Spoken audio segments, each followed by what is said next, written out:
Hey everybody, welcome to the Chips and Tips podcast. I'm Tim Paul with Toolpath, and today's our guest is Shawn Conour with Conour Manufacturing. Thanks for joining us, Shawn. How you doing? Living the dream. Living the Yeah, dream. Thanks for having me. yeah. I'm super stoked to have you. Thanks for taking time out of your day. Okay. So, Shawn, you're the owner and operator of a family machine shop for 30 plus years. So, Shawn, you serve the best I could tell the ag industry, food processing, some firearm stuff across the country. You can correct me on that stuff, maybe globally. I'm really interested to learn more about your military service, but you're a veteran. Overall, I'd consider yourself one of the examples I look to in the industry for people to surround myself with. Just a really positive person, spreads goodness. So pretty simple intro, but feel free to correct anything. I have some kind of follow up questions from here, but did I screw anything up? No, that's a decent synopsis. I try to stay positive, right? I try to stay as positive as humanly possible and Yeah, just keep everything in perspective, for yeah, sure. yeah, perfect. Yeah. So let's get in a little bit about. I'm not looking for any scripted elevator pitch, but like, what's kind of what is Conour Manufacturing?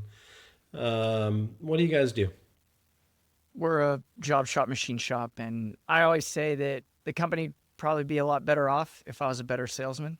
Um, Really, kind of Yeah. our bread and butter is somebody calls with a problem Hmm. and we try to provide a solution that's cost effective and timely, right? Okay. And that's kind of how I frame Conour Manufacturing to all my clients or new clients or people that call and ask. Cool. I think a lot of us could do better. And yeah. What's well? How many people in Conour Manufacturing? So we're small. Yeah. It's myself, it's my father, it's my mother. Yeah. Yeah, we're just a small little family owned and operated So business. that I imagine, I don't know your age. I can kind of guess your age, but I imagine you haven't been a critical part of the business for 30 plus years. I checked out your website, 30 plus years family business. Knowing you a little bit, I just assumed your dad had a shop and you took it over, branched it off, did something along those lines. A Ye- little bit I've picked up from Instagram and your YouTube channel, stuff like that. So Yeah. how did that come about? So my father was that typical like 1970s, early 80s machinist, right? All the Yeah, different job shops there, all the contract machinists standing in front of a Bridgeport, standing in front of a manual lathe.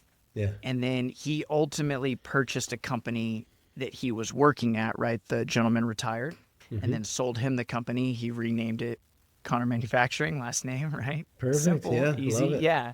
Love And it. then in 1989, he moved from Sunnyvale in the Bay Area, Yeah, right? A manufacturing mecca at the time. yeah, yeah, Came to the Central Valley looking for more space, looking for, not such a busy town. yeah. Cool. Yeah. So, My grandparents lived in Sunnyvale. I used to spend summers there. I loved it down there, over there. You just answered my next question. A lot of the profile of person you were talking about came from like Sacramento Valley with all the Department of Defense type work, or came from Sunnyvale, San Jose, Silicon Valley. So that's a great story. So is he still? How active is he still in the business? he tells everybody he's a part-time employee and that Okay. I'm the boss. Yeah. He's more than part-time. He's Okay. definitely more than part-time. Okay. He's a wealth of knowledge. He really steps in and helps me essentially on every lathe part. I'm not a Cool. lathe guy. I'm terrified to death. Um, he's just they're scary, right? Yeah. Um, It can be. yeah, they're a lot of energy transfer. I don't know how you guys are so comfortable just hit and Uh, go. I think a big part of my problem is I'm not a huge Mazatrol guy. So our yeah. lathe is a Mazak Quick Turn 15, Yeah. and I'm such a CAD CAM baby, right? I Yeah. need to see the simulation. I need to program it on a computer to Yeah. feel comfortable. Yeah. Got it. So he steps in and does all of our lathe stuff, at least sets stuff up for me, and then, maybe I'll run it. But it depends. Certain times of the year, bird season, right? He's out shooting birds in Good. whatever state. And Good for him. Yeah. Good for him. So. Mazotrol. I haven't thought about Mazotrol in a while. That was my first lathe programs were on a multiplex Mazak. So it's good to hear that still popping up. What part of running your business, gets you jacked up, fired up the most? Solving problems, dealing with people, that kind of stuff. Yeah, I do. Didn't mean to answer for you. Don't accept my answer. No. I really do like being able to show up, hear them, listen to their problems, listen to the issues that are at hand, and then try to solve those problems. Cool. I do like bigger contracts, right? Okay. We are a job shop, so we do a lot of $500 minimum jobs, right? Just like any job shop. But I get pumped up when I really have to plan, and I like being able to pre-plan for a large project and do all the little things that are going to then set us up for success in a month when that project kicks off, right? Knowing I really like the back and forth with the clients on planning and projecting, like, this project is coming, you've quoted it, you've been awarded the project, and then really getting all the ducks in the row to then execute. And then when those jobs feel too easy, you're like, dude, we did it. We did all that. We did all that front end work. And that's where I really get pumped up, because I'm like, dude, I did not hit my head against the wall on this project. So, and that's when good. I know that I put in the time. That's good. I like to go on tangents through this whole thing. So that brought up a question for me was, I'm not auditing your questions, right? But like, out of the work that you're doing, what percentage would you say is you had some back and forth with a client versus like, here's a print and quote it and do the job?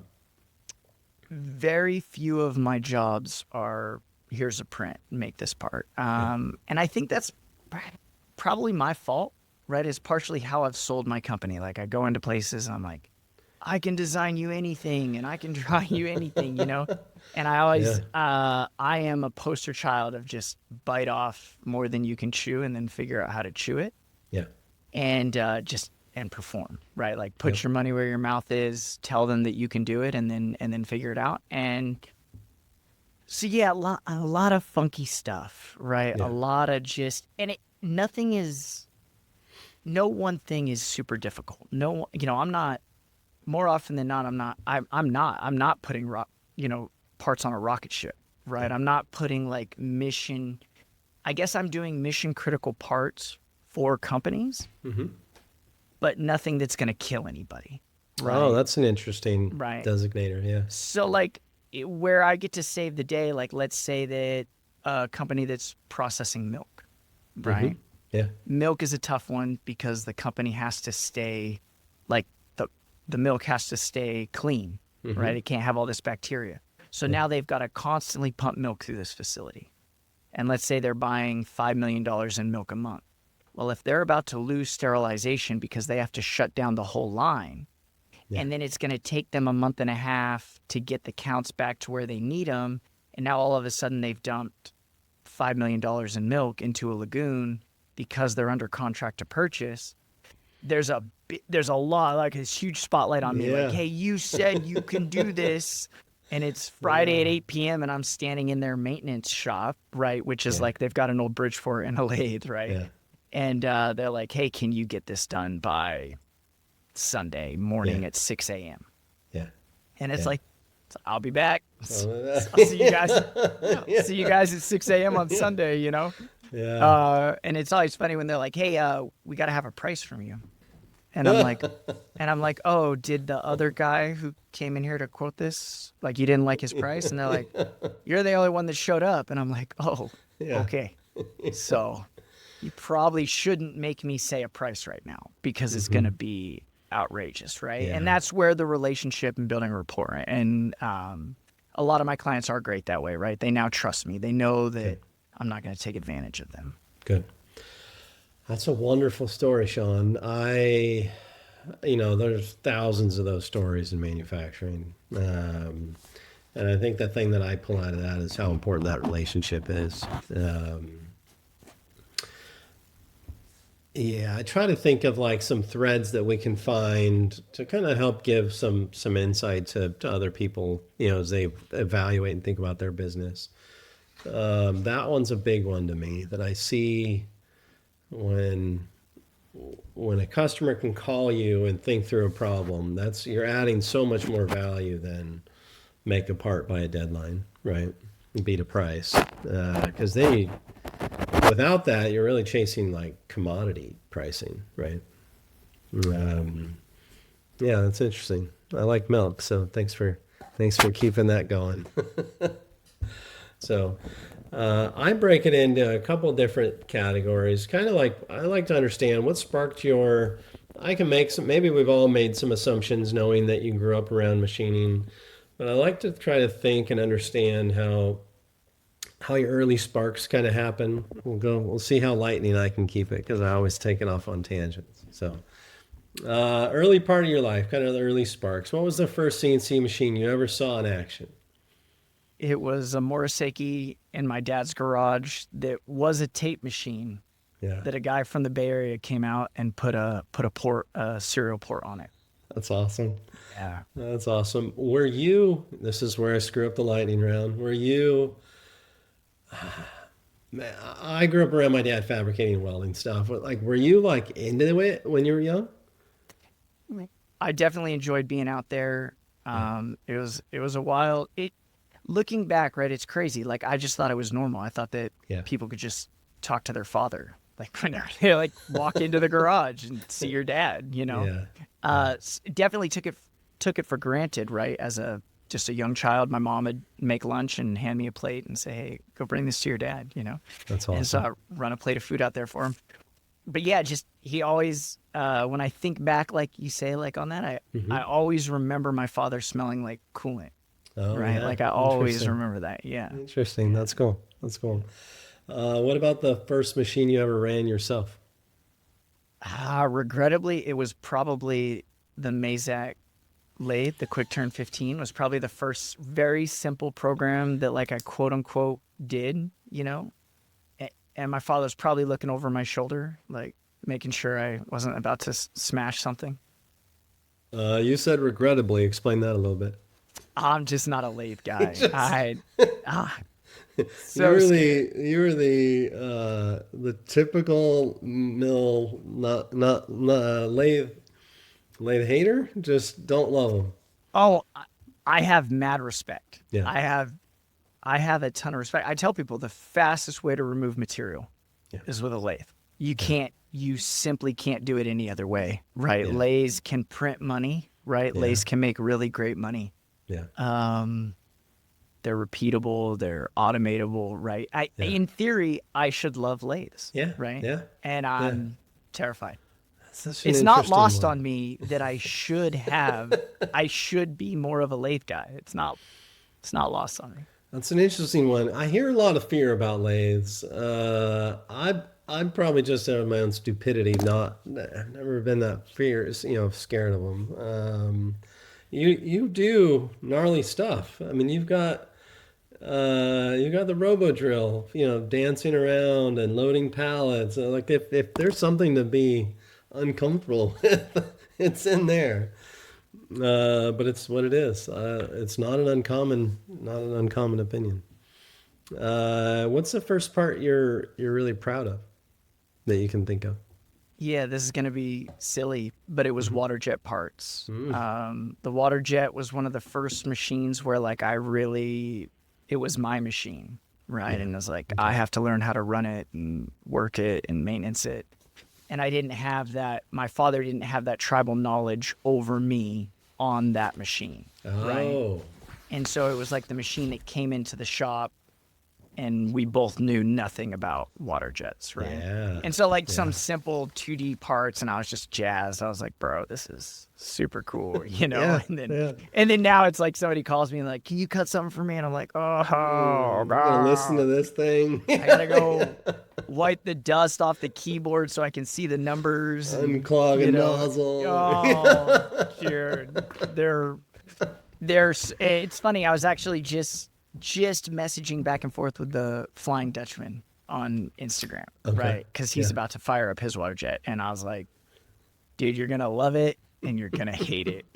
It is such a love-hate relationship. Yeah. So That's a perfect way to explain water jets, for me at least. I've done my share of water jetting, and actually I share a similar, like, first time I welded anything, cut metal. I'm probably easily excitable, but I remember it's like 2-inch thick, gnarly. I don't remember what material, but it was some gnarly steel, and it was just like, I remember putting a square up on it and being like, holy shit, this thing's square, with water and garnet, whatever. But how do you clean that thing out? Or how often do you have to? When we first got it and we were really using it and leveraging it and doing a lot of job shop work with it, I'd have to clean it out every 6 or 8 months. Oh, okay. And now if I have to clean it out more than once a year, I'm saying yes to way too many water jet jobs. Like, that's my benchmark. Yeah. Like, I gotta raise my prices. Yeah. Yeah. I love it. Yeah. I'll leave it at that. Yeah. Moment you realized or maybe just felt like, man, I might be good at this. You remember that? Yeah, it was so it was early on in my career, early on in starting with my father. And I wasn't an owner or anything. And I got like a $18,000 job that I went out and got from like a local hydraulic cylinder company. Yeah. And we got to make just a bunch of really simple parts for some Kubotas. Cool. Like hydraulic cylinders, right? They were just the end connection pieces, right? For a pin. Yeah. They got welded and nothing tolerances, nothing specs. And to me, I was like, wow, like I can bring in big money jobs and all on my own. And yeah, it was kind of it was like, awesome. Okay, I'm going to lean into this. Right. Yeah. And I'm going to go try to get bigger and better jobs. I love it.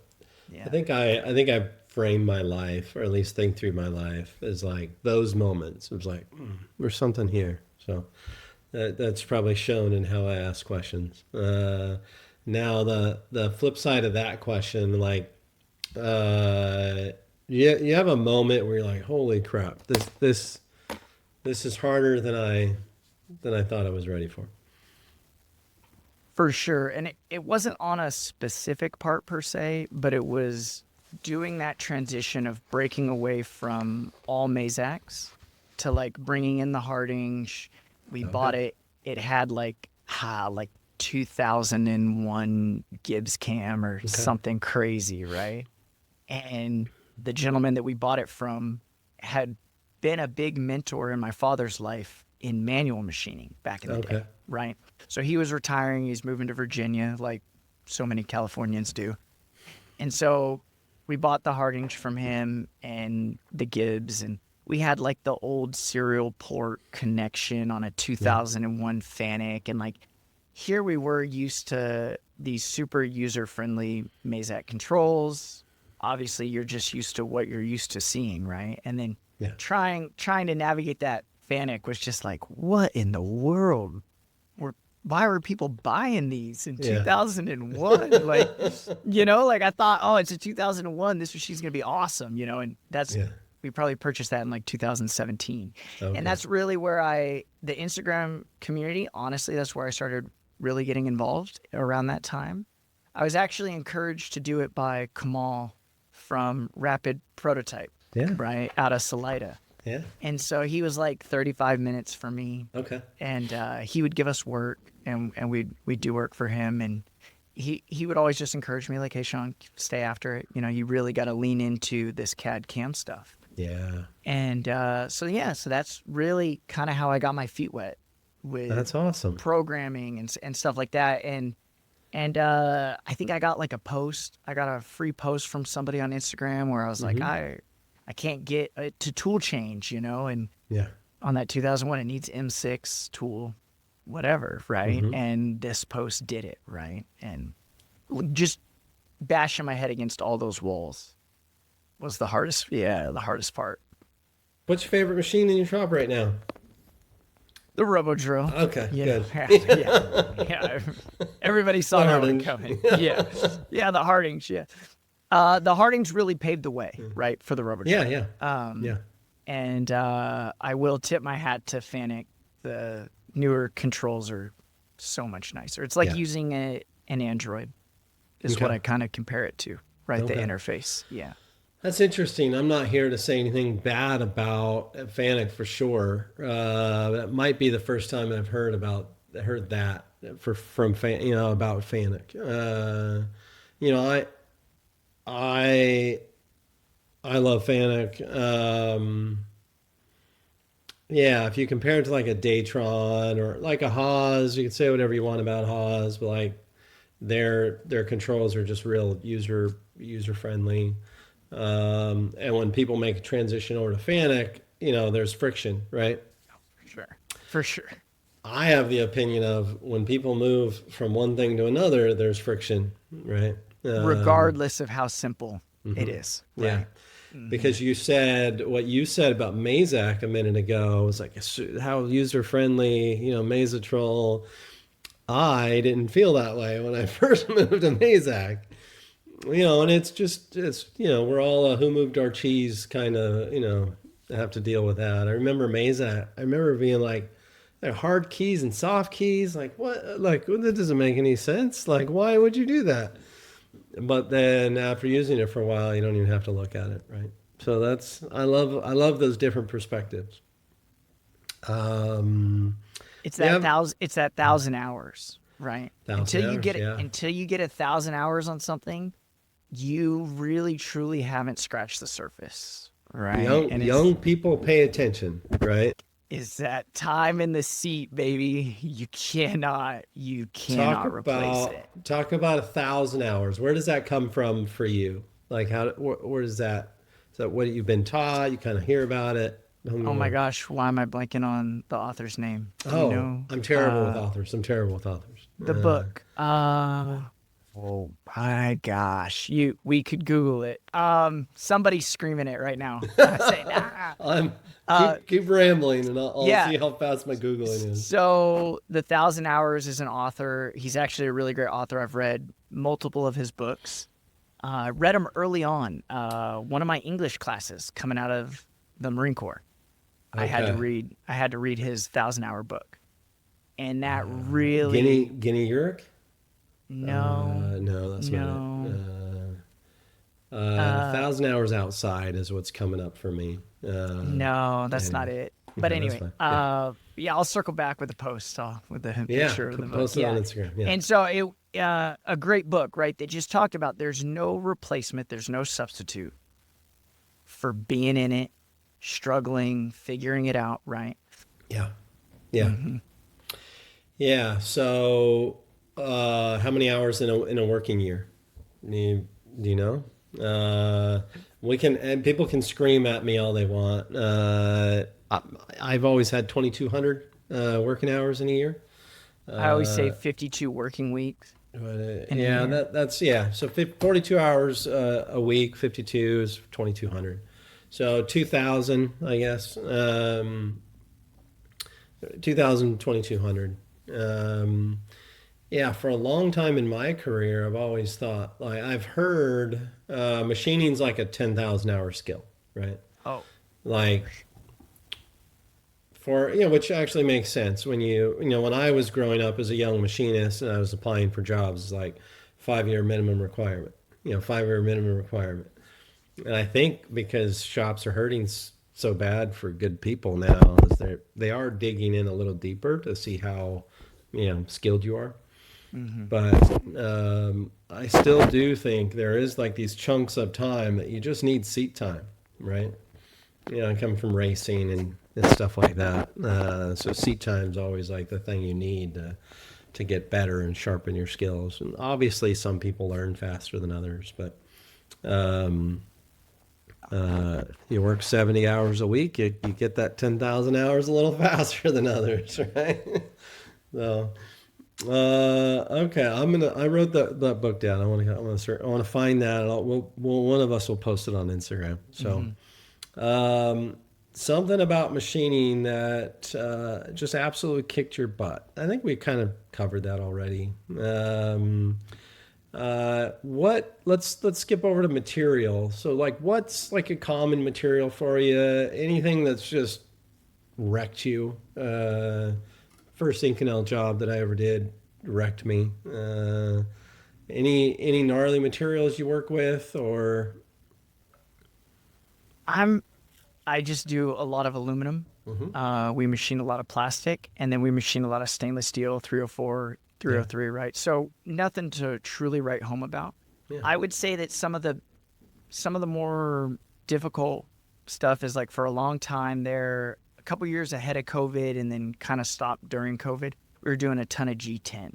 oh, interesting. So, and not that it's hard, Hmm. right? Hmm. But it dulls out cutters super fast. Yeah, Um, yeah, you start to delaminate, right, with drilling and doing different things, right? So just kind of the strategy on how you attack it. It destroys your coolant tank. It yeah, destroys the machine. It just gets everywhere, right? So that comes with its own set of struggles. So yeah. I would say that G10 has been probably like the most difficult thing. Okay. You mentioned Inconel. Hmm. The most expensive parts I ever made were out at 718 Yeah, Inconel, but they were yeah. just water jet cut parts. Oh, lovely, lovely. Yeah, Yes. So yeah, I got super lucky. They were like, dude, it was the most expensive stuff I ever made. They were like $18,000 a piece, yeah. and I made four of them. Yeah. Good And for it was you. crazy. I like made them on Yeah, the day. It was that's so wild. It rad. was just Yeah, such a wild, yeah. And yeah, again, just being in the right place at the right time.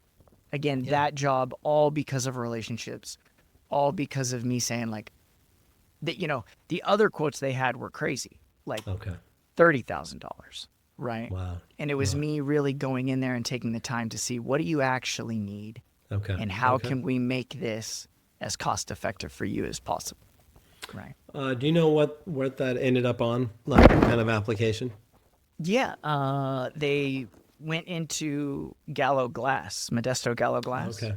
which is one of the largest glass producers in America. That's awesome. It's a That's awesome. wild facility to be Yeah. in. It's like my Disneyland, honestly. That's It's so rad. wild. That's Yeah. cool.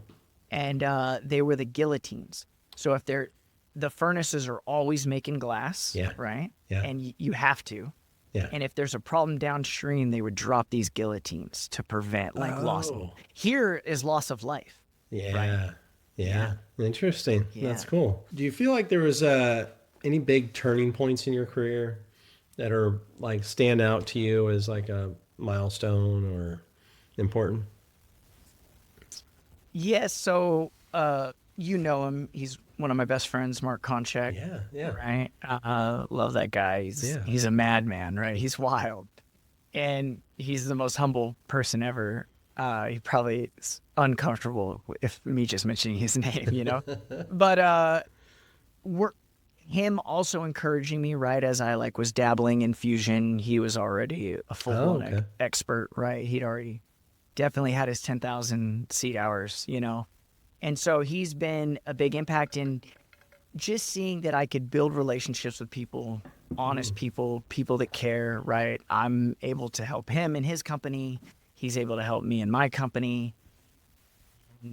Just push the ball forward, right? And just That's keep awesome. everything rolling. That's Yeah. awesome. And so seeing that getting over that hump of integrating a new software, him really helping me learn fourth axis machining on the Hardinge, right? Yeah. And kind of get my head around it, was a huge stepping stone That's in, awesome. yeah, in That's that great. direction. That's great. Most important moment in your life? So many. And Yeah.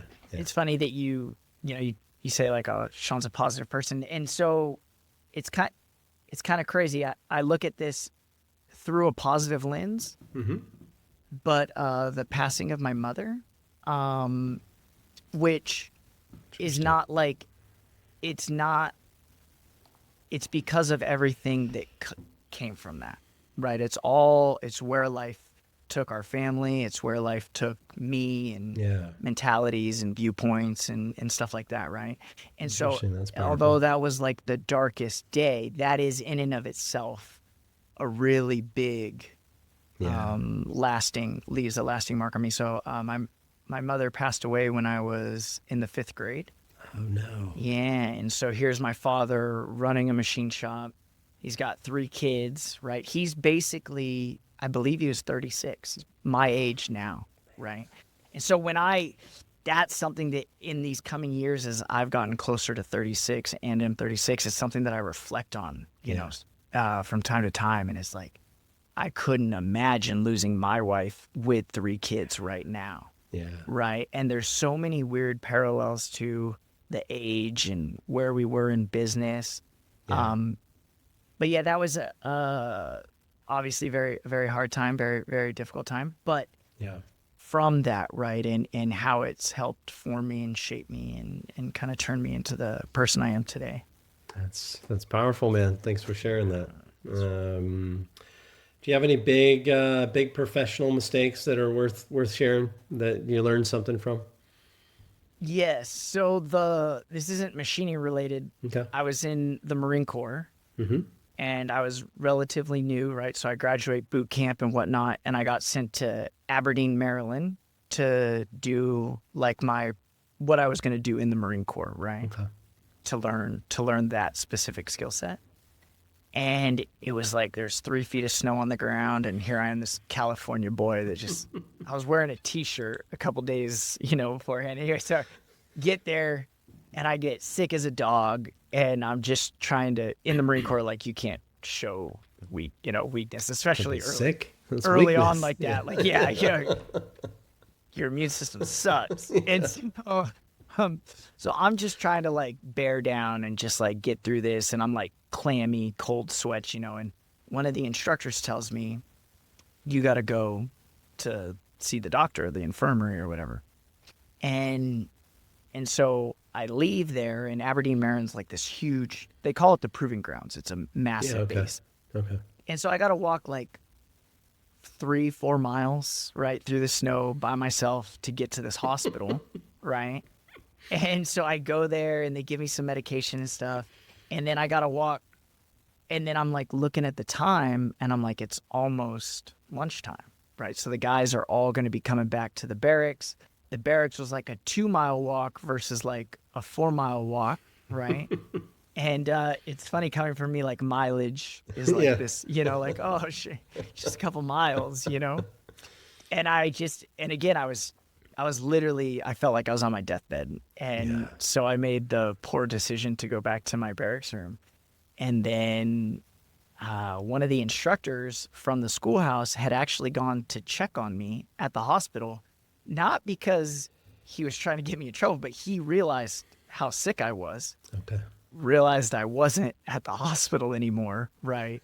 And then he's knocking on my barracks room door, and the guys are literally coming up from lunch, coming back to the barracks. And he's like, you were supposed to come straight back to the schoolhouse. Right. So I got written up, and they were like, you're a loser, all these crazy things, right? Just like screaming at me. And I took that so to heart, right? Okay. I mean, it broke me, right? And then they put me in the Marine Corps, the people that can't run as fast, they call them fat bodies, right? Which isn't public, like PC in today's day and age, right? So the fat bodies had to run a PT test every day. Yeah. So that means they had to do 20 pull-ups, run 3 miles, and do 100 crunches. Yeah. And they had to start earlier than everyone else who was working out. So then they put me on like the fat body PT thing, right? But here I am, like the super great runner, And but I actually ended up setting the course record for the 3 mile at Aberdeen, Maryland, because I got to run it every morning, so I got good at it. That's awesome. That's awesome. But it crushed me. And I was like, I am never going to compromise my integrity, right? I will always do the right thing, even when I think nobody is watching, right? And it was yeah. I'm glad you wrapped that up at the end. That's like a very well said lesson right there. Yeah, I used to be the fat guy, not literally the fat guy. Running is so far from my thing, and I played sports growing up, and I was the only not fat guy on the football team that had to do all the extra running because it's a terrible thing. Do you have any hard lessons that you learned about people? And there's always pass as a good enough good option.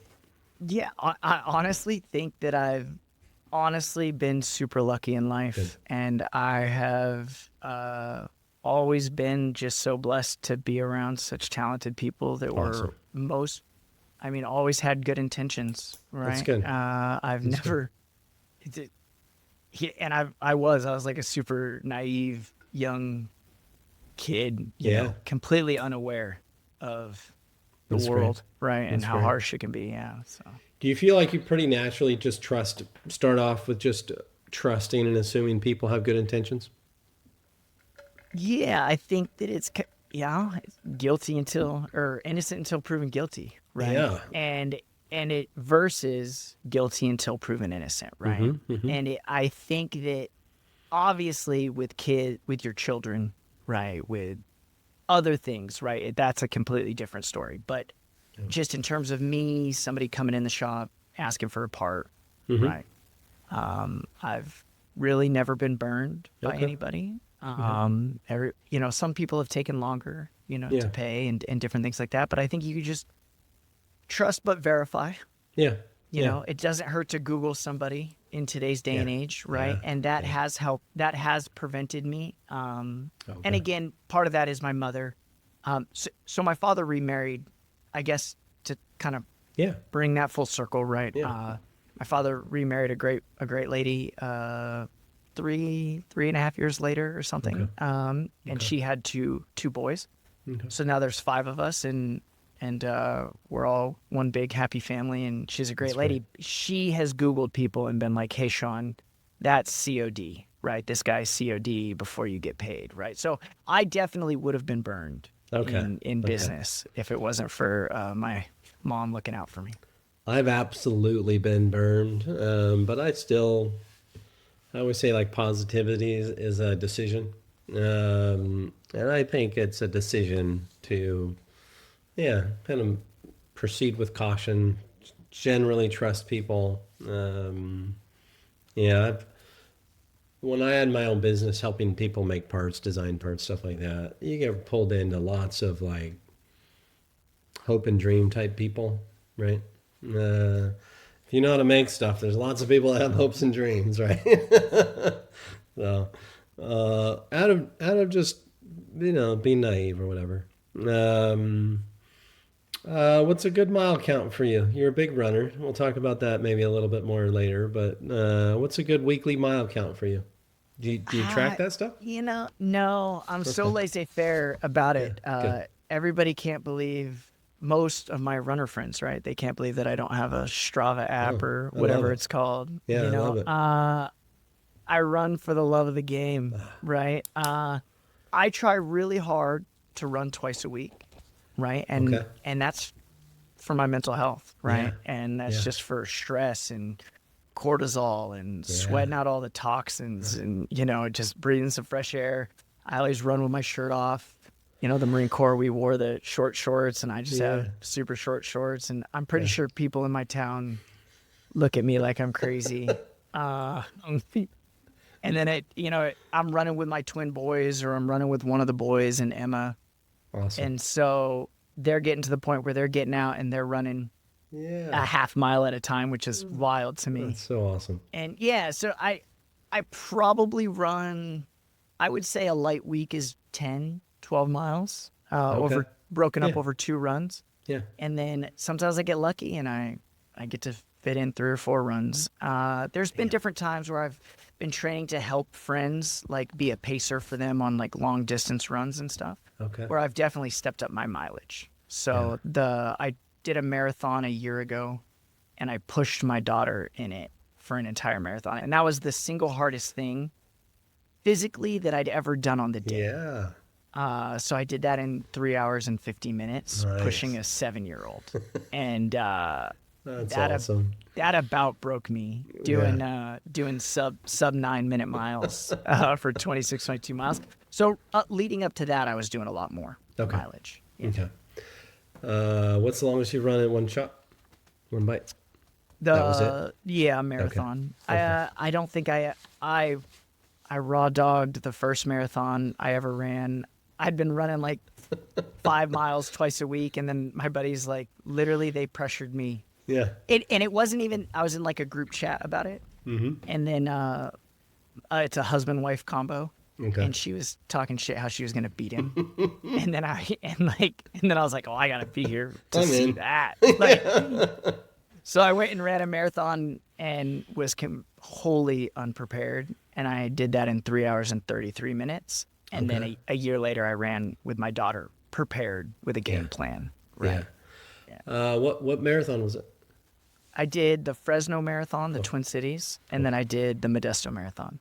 Both great if anybody's listening in California and wants to run them. What's the CMA, the California one, the one up in Sacramento. It often goes real close to my house. I am not a runner. I've already said it. I'm like really not a runner. I do have this thing for like just saying I'm gonna do something and then figure out how to do it. There was I was coming out of a back problem and my left leg was kind of paralyzed for a while, and I'm like, I'm gonna go run a marathon. And I just gotta train for it. Everybody around me is like, Tim, that's the dumbest thing you've ever thought of. And I've thought of lots of dumb shit. They're like, anything else. Just do literally anything else. It was like a couple days later, it was like, oh, this running stuff sucks. I'll go. I think I signed up for a 24-hour dirt bike race right after that. All right, I super have mad respect for runners. I think there's a mental, I always jokingly say runners they hate themselves. So nothing fun about running. So like clearly you just do it to beat yourself up. Anyways, let's get into your life story a little bit. We've covered some of that in our very not lightning round, but my intent to kind of here is to try to pull some threads, some common threads, kind of understand your early years, like when you're a kid growing up. Like, what kind of kid were you? Talked a little bit about your dad, but, having access to kind of seeing him work, and can you kind of categorize, like, what kind of kid were you? A good student, real curious and tinker kind of kid, that kind of stuff? I was just the quiet, respectful kid, right, who was too afraid to get into trouble or really push any boundaries or limits. Oh, cool. And the opposite of me was my younger brother, 13 months younger than me, right, an Irish twin, And so he often did all the talking for me, right? Oh, okay. Something that I remember as a child was we shared a bedroom, and one day my parents came in to put us to bed, and they would always tell me my ABCs, right? We were working on my ABCs, and they just, I think by default, thought Adam wasn't really ready, And then one day they walk in, and my brother Adam's like sitting on the edge of the bed, like reciting the ABCs to me, like, hey, I got this. I got this. I got Sean's bedtime routine is taken care of, That's amazing. And so he was such a big personality, right? Yeah. And arguably everybody that knows him will tell you he still is. Yeah. And so it took me a long time to grow into being more assertive, right? Okay. I don't think I'm that assertive, but then I think other people might say that I am. Okay. Marine Corps playing a big part in that, right? Coming out of my shell. But yeah, so I was quiet. I was observing, right? Everything. Okay. Oftentimes I'll have conversations with my brother and we'll talk about things. I'll be like, oh, remember when that person said this? And he's like, no. And I'm like, dude, I couldn't read. And like, I remember that. And like, you don't, like, cool. Yeah. So quiet listening, observing. Yeah. Yeah. And, just really afraid, probably afraid of my own shadow in all reality. Yeah. Just not confident. Interesting. Yeah. Interesting. It's interesting how we evolve. How much do you think that relates to you now? Yeah. Oh, I don't know. I, I still hope that this perspective that I have of myself is accurate, right? And I do believe that I'm a pretty decent listener. Yeah. Um, Yeah. I try to be sympathetic, right? I've definitely gotten better at being like sympathetic. The Marine Corps doesn't help you be sympathetic to anybody, right? And so it's a constantly evolving, changing game, Yeah. right? Of like parenthood, right? Completely changes Yeah. all of that as well, right? And I mean that's the true test, the litmus test, right? And then Yeah. you start to just think about and reflect on things that you had never done, right? So yeah, I was very quiet, struggled with numbers, was dyslexic, not a great student. And then the polar opposite of that was my brother Adam, who was just like, he just got it, right? And it was just too easy for him, right? So like we'd go places and I just wouldn't say anything. Like he would answer, and this probably didn't help, right? He was so assertive and so talkative. People would ask me a question and he would answer like, Sean wants this or Sean wants that or Sean doesn't like that, you know? Yeah. Or I'd like ask him like, hey, what time is it? And he'd like look at the clock and tell me what time it was, you know? So like I didn't, he was kind of there to just help me and bail me Yeah. out. And Yeah. anytime somebody's just not giving you that rope to like hang yourself with, right? It's hard. It's hard to grow in that space. And I'm very much if I'm going to learn something and I'm really going to commit it to memory, I've got to, horse with blinders and I've got to really dedicate myself to it. Yeah. And so because he was always it was such an easy lift to just have him figure it out, So, Wow. That's yeah, interesting. it's wild. I, I, I've been machining for 25 years. The amount of people that I've met that were dyslexic, I'm one of them, it baffles my brain. I put a little bit of thought into it. Like there is something there. There's something there. I'm not gonna figure that out right now, but there's something there. So Yeah, for sure. were you the type of kid that was like tinkering and tearing things apart and working on things, stuff like that? Yeah, and I mean partially probably because my brother was like, let's tear into this thing, Okay. But yeah, we were always and my father gave us a lot of room to Cool. hang ourselves, Yeah. right? Yeah. I can't tell you how many times we popped breakers, right, in the house. Like it wasn't even like uncommon. You know what I mean? Like I don't think that that's normal, right? Like No. we neighbors would be throwing stuff away and we'd be like grabbing old lamps Yeah. and like just taking them apart and then plugging stuff in. Like I don't I look back and I'm like, it's reckless, right? Luckily, Central Valley didn't catch fire. Oh yeah, dude. One time we set a brush pile on fire, Yeah. and my dad's like, "Guys, Hey. the fire department's gonna show up." And we're like, "We thought they needed it burned," And he's like, "What are you doing?" That's awesome. Yeah. So we had a lot of room, a lot of freedom, right? Okay. It was wild. We had little Honda 50s, and we'd have our pellet guns strung over our back, and my mom would pack us a lunch. And we would just take off on these Honda 50s down dirt roads and canals and rivers and be gone all day. Yeah. All day. And It's like the dream.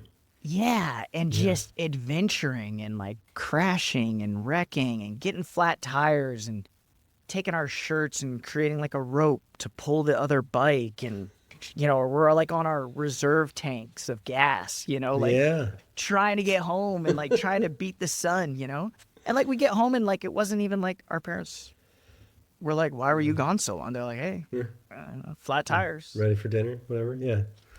That's great. Yeah, a neighbor gave us a 1962 International Scout, and he was literally just trying to clean up his yard. Yeah. Yeah.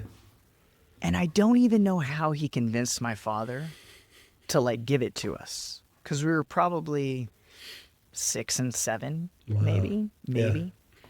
And so he gave it to us, but he told us we had to figure out how to get it back to my dad's. So it's like a mile away. Another neighbor let us borrow a tractor, and we're just little kids pulling this vehicle with no rubber on the tires back to an Just old bare barn rims. that my dad had. Just that's the kind of like just freedom Yeah. that we were Yeah. given. That's And awesome. we like borrowed a chain hoist and had it in a wooden rafter, and like we pulled the slant 4 motor out of the International, and we completely dismantled this poor truck. Yeah. And like purists would have been watching us just devastated, I was gonna say right? they're sought after these days. Yeah. It ultimately went to a scrapyard Yeah. because we literally took it all the way apart. Just We didn't have a TV, right? And my dad would just say like, get outside, get out just of go here. do stuff. That's You great. know, and we dismantled a 1962 Scout. Yeah. A lot of lessons there. A lot of lessons. Lot of lessons. That's Lot awesome. of lessons. Yeah. Yeah. Like I think a lot of people are a little too hard on what is it, Generation Z or whatever is coming. I always say it's our fault as parents. Like we don't give enough of those opportunities to kids, right? So don't need to get too far into that. So your dad was a machinist your whole life. How did he talk about being a machinist? You know, I bring that up because I grew up around mechanics or construction people or whatever, and some of them loved their jobs, and others were like, I never want to be a nail pounder, or, whatever their negative, talk about their own career and job. How was machining talked about when you were growing up? Yeah, he told us to stay away, right? He said it was a horrible trade and a okay. tough way to make a living, Yeah. right? And he always said that. So there was never this preconceived like, oh, I'm gonna go become a machinist, right? And Interesting. yeah, I mean, like, there's times where I would stay home from school and I'd be like polishing parts on the engine lathe. So they could go out to anodize because he got behind or something, right? And he'd be like, "Hey, you got a test today?" And I'm like, "No." And he knew I barely passed Yeah. through school, you know. Yeah. So I'd like stay home and just polish parts on a manual lathe, and I always enjoyed it. I always had a lot of fun, but I always thought, "How am I gonna make money?" You know, because my dad always talked about machining, like he framed it in the good old days. Right. He Oh, framed okay. it in and he still does to this day, right? He talks very fondly of being a contract machinist, right? Standing in front of a Bridgeport, right, where you had to be extremely skilled. You were around a bunch of dudes, a bunch of no nonsense dudes, Yeah. and they were cranking out parts every single day. And he talks about how back then he literally just had so much money. And he made so Yeah. much money, and it was such a highly revered position. Yeah. And nowadays, right, he talks about the shift. He talks about that paradigm shift where one CNC lathe replaced 8 manual lathes, Yeah. right? Yeah. And he talks about this gap, this moment where the end users that were purchasing the parts didn't know that that was happening, right? So these Interesting. early adopters, right, bought these quote unquote expensive machines and then were able to capitalize on it. And they were able to make a ton of money very quickly, right? Then as these CNC machines became more prevalent within job shops, now it was a race to the bottom because everybody was afraid they weren't going to be able to make their machine payment, right? So the minute the shop got slow, right, now everybody's employees and they're not contractors. So now the owners of the shop start lowering their prices, whereas before they had to keep their prices higher to keep the contract, to keep enough meat on the bones, to keep their skilled contract machinists. Yeah. Right? So he said it went from the machinist was a value add to where the machinist was almost like a liability. right? Almost this hard cost that started to terrify machine shop owners, right? Yeah. Interesting. And he talks about that a lot, right? And I almost think that we're kind of there now again with automation, right? Which I'm sure we'll dig into more, but I believe that there's some connections and some parallels to this. We are at this crossroads, and I don't think that everybody knew that they were at a cross. Right? Hindsight is 2020, right? It's so easy to Always. look back and be like, Yeah. how did they not see this coming, right? Why did we gut ourselves of Yeah. manufacturing in America, right? And how did we get there, and why did we get there? Yes, yeah. So it's very weird, the lens that my father looks through it. Yeah. Some of the guys that were his mentors, like the gentleman we bought the Hardings from who retired, that man was extremely passionate about machining all the way up until the time he sold his company, right? Yeah. He would hang out with Jeff Teagan. I introduced him to Jeff Teagan, and Jeff and Crystal would like go to their house and eat dinner, right? A man that was very much like a Jeff Teagan, except like a manual machinist version of Jeff Teagan, right? Wildly passionate, and like you can't be around him, right? Like Jeff, you can't talk to Jeff or walk away from a conversation with Jeff and not just be fired up to go build cool things, right? And my father, I love the man to death. And it's not lost on me that I have been extremely blessed, and still am, to be able to spend so much time with my father, right? My father has known me as an adult longer than he's known me as a child.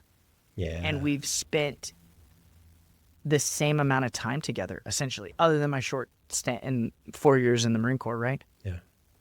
And you look at the statistics of how much time, one-on-one time, like an adult spends time with their adult children. Yeah. Right?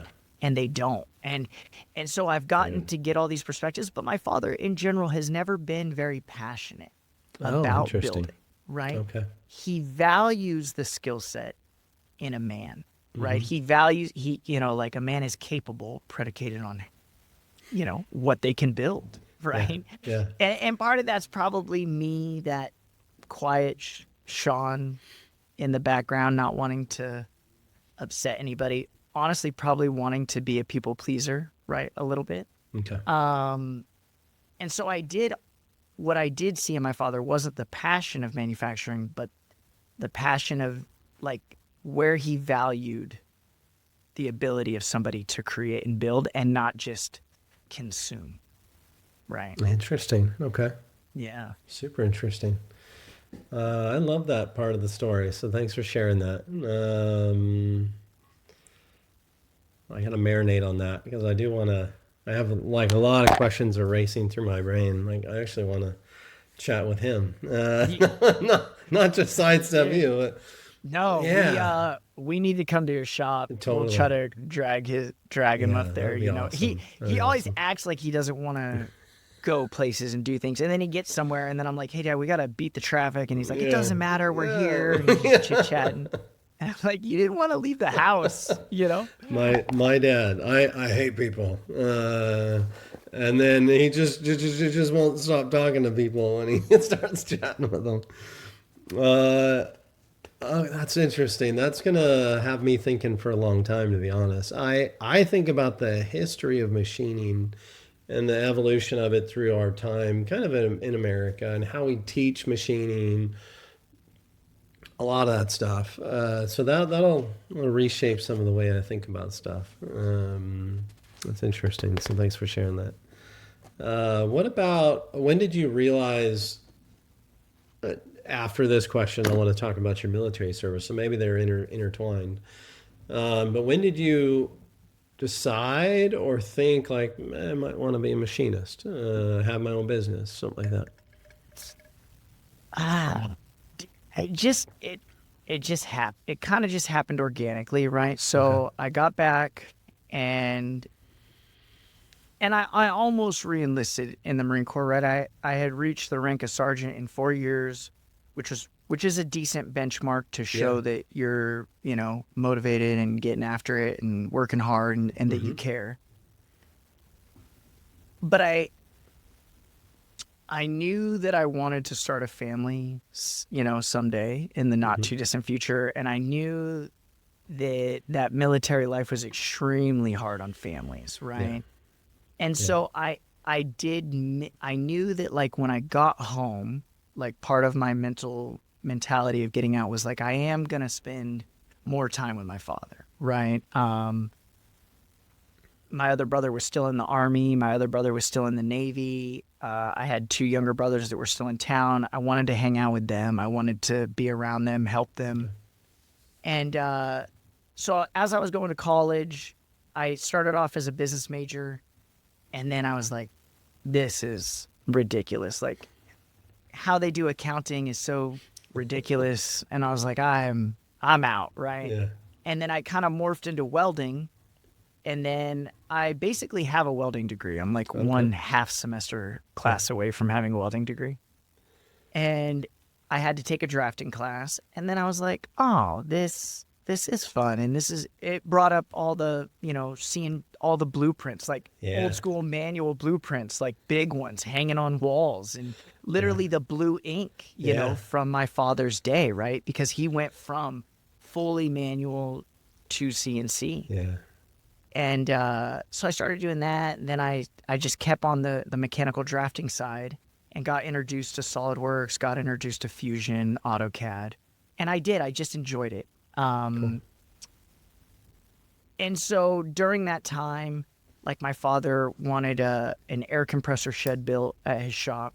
So then I was like moonlighting. I would I started taking like more night classes, and I'd go work for him during the day, not even getting paid. Like, I built an air compressor shed for his air compressor outside and started doing stuff like that. And it just kind of like morphed. And then he'd be like, hey, what are you doing? I got this job. I need a hand. And here I am, like, polishing the same parts I was polishing as like an 8-year-old, grabbing this same mandrel, right? And putting it into the collet, That's cool. And so then I just kind of started messing around. I wanted to build some parts for my Honda. I had like a 92 Honda Civic hatchback. And so I wanted to build some stuff there. So then I was just there asking him to kind of help me. And it just kind of organically grew into that. I started applying for jobs. And my brother at the time had gotten out of the Army, and he was working at Lawrence Livermore Labs. Okay. So then we had this grand idea, like, I'm going to go to work at Lawrence Livermore Labs. Him and I are going to live together. It's just going to be one big party, right? And we'll commute back and forth to Tracy and do that. And they liked my resume and everything, but it was like 8 months. He's like, oh, this position's not getting hired for like 8 months. And I was basically done with college at that point. And I was like, well, I need something else to do. And then I just started working for my father. And then 8 months later, like, they called up and they were like, hey, we're ready for you. And my brother's like, hey, they're ready for you. And I was like, dude, I can't leave Dad in the shop by himself now. And he's like, you're an idiot. Like, did you not listen to what he told us our entire lives? Like, there's no money, that you're not making any money, Yeah. And he's like, go to Lawrence Livermore Labs and have all this money. Yeah. And so I turned that down, and good. It's been a grind ever since. Is he still there? No, he's not. He got tired of the grind there and realized that the lab wasn't what it used to be in its glory days. So my brother was an EOD tech and really specialized. He was like at a very specialized unit for the Army. Okay. And so he did a bunch of bomb stuff for them, blowing stuff up, X-ring bombs at their Site 300. Yeah. And so then he left there and went back to Afghanistan doing some contract work. And then he ultimately got into not real estate, but kind of real estate. And then now he's a land developer. He actually builds affordable housing for veterans. Oh, awesome. That's great. So he also builds, just not in a shop. Yeah. That's a good transition to. I want to talk, if it's okay with you. I want to talk about your military service, and also what that brings up. So you have two other siblings that were in the military. Hmm. What about your dad? No, Okay. everyone always assumes they're like, "Oh yeah, your dad was a Marine. That's why you went." Like that hard ass No. dude to deal with, and I'm like, "No." I'm Yeah, like, "No," and they're always like, "What?" I had to like, man, I pegged him as a military guy. that's funny. Yeah. So So we, yeah, what branch? When did you go in? And why? And why? yeah. So my father, some of the first things that I can remember him telling us as children was, "This is my house and my rules," right? And he would say that you're never just gonna get to freeload here off of my dime, Yeah, right? Like I am gonna raise capable children. I'm gonna raise capable men. yeah, And so he always told us that we had two options: that we could go to college, we could get a job, we could work hard, we could still abide by his rules because we live under his roof. yeah. And I I was like, Sounds- well, college is not for me, right? And yeah. yeah, so the summer between my junior and senior year, I went to work construction for my uncle, his sister's husband, in Missouri, and I worked all summer in construction. And then I have a lot of respect for that man, my uncle Ernie, and he asked me, he says, "What are you going to do after high school?" He's like, "You come work for me if you want, like we could turn you into a good construction guy, you know." And I was like, I think I'm going to go to the military first. He's like, "Oh, what branch?" I was like, "The Army." And he's like, "You should go to the Marines." And I was like, "Why?" And he's like, "I was a Marine." And I was like, Oh, okay. "What?" And it totally makes sense now, Yeah. right? Okay. Like Okay. being a veteran now Yeah. and seeing it, and that man was one of the hardest working men. Not putting shade on my father, extremely hardworking man. Yeah.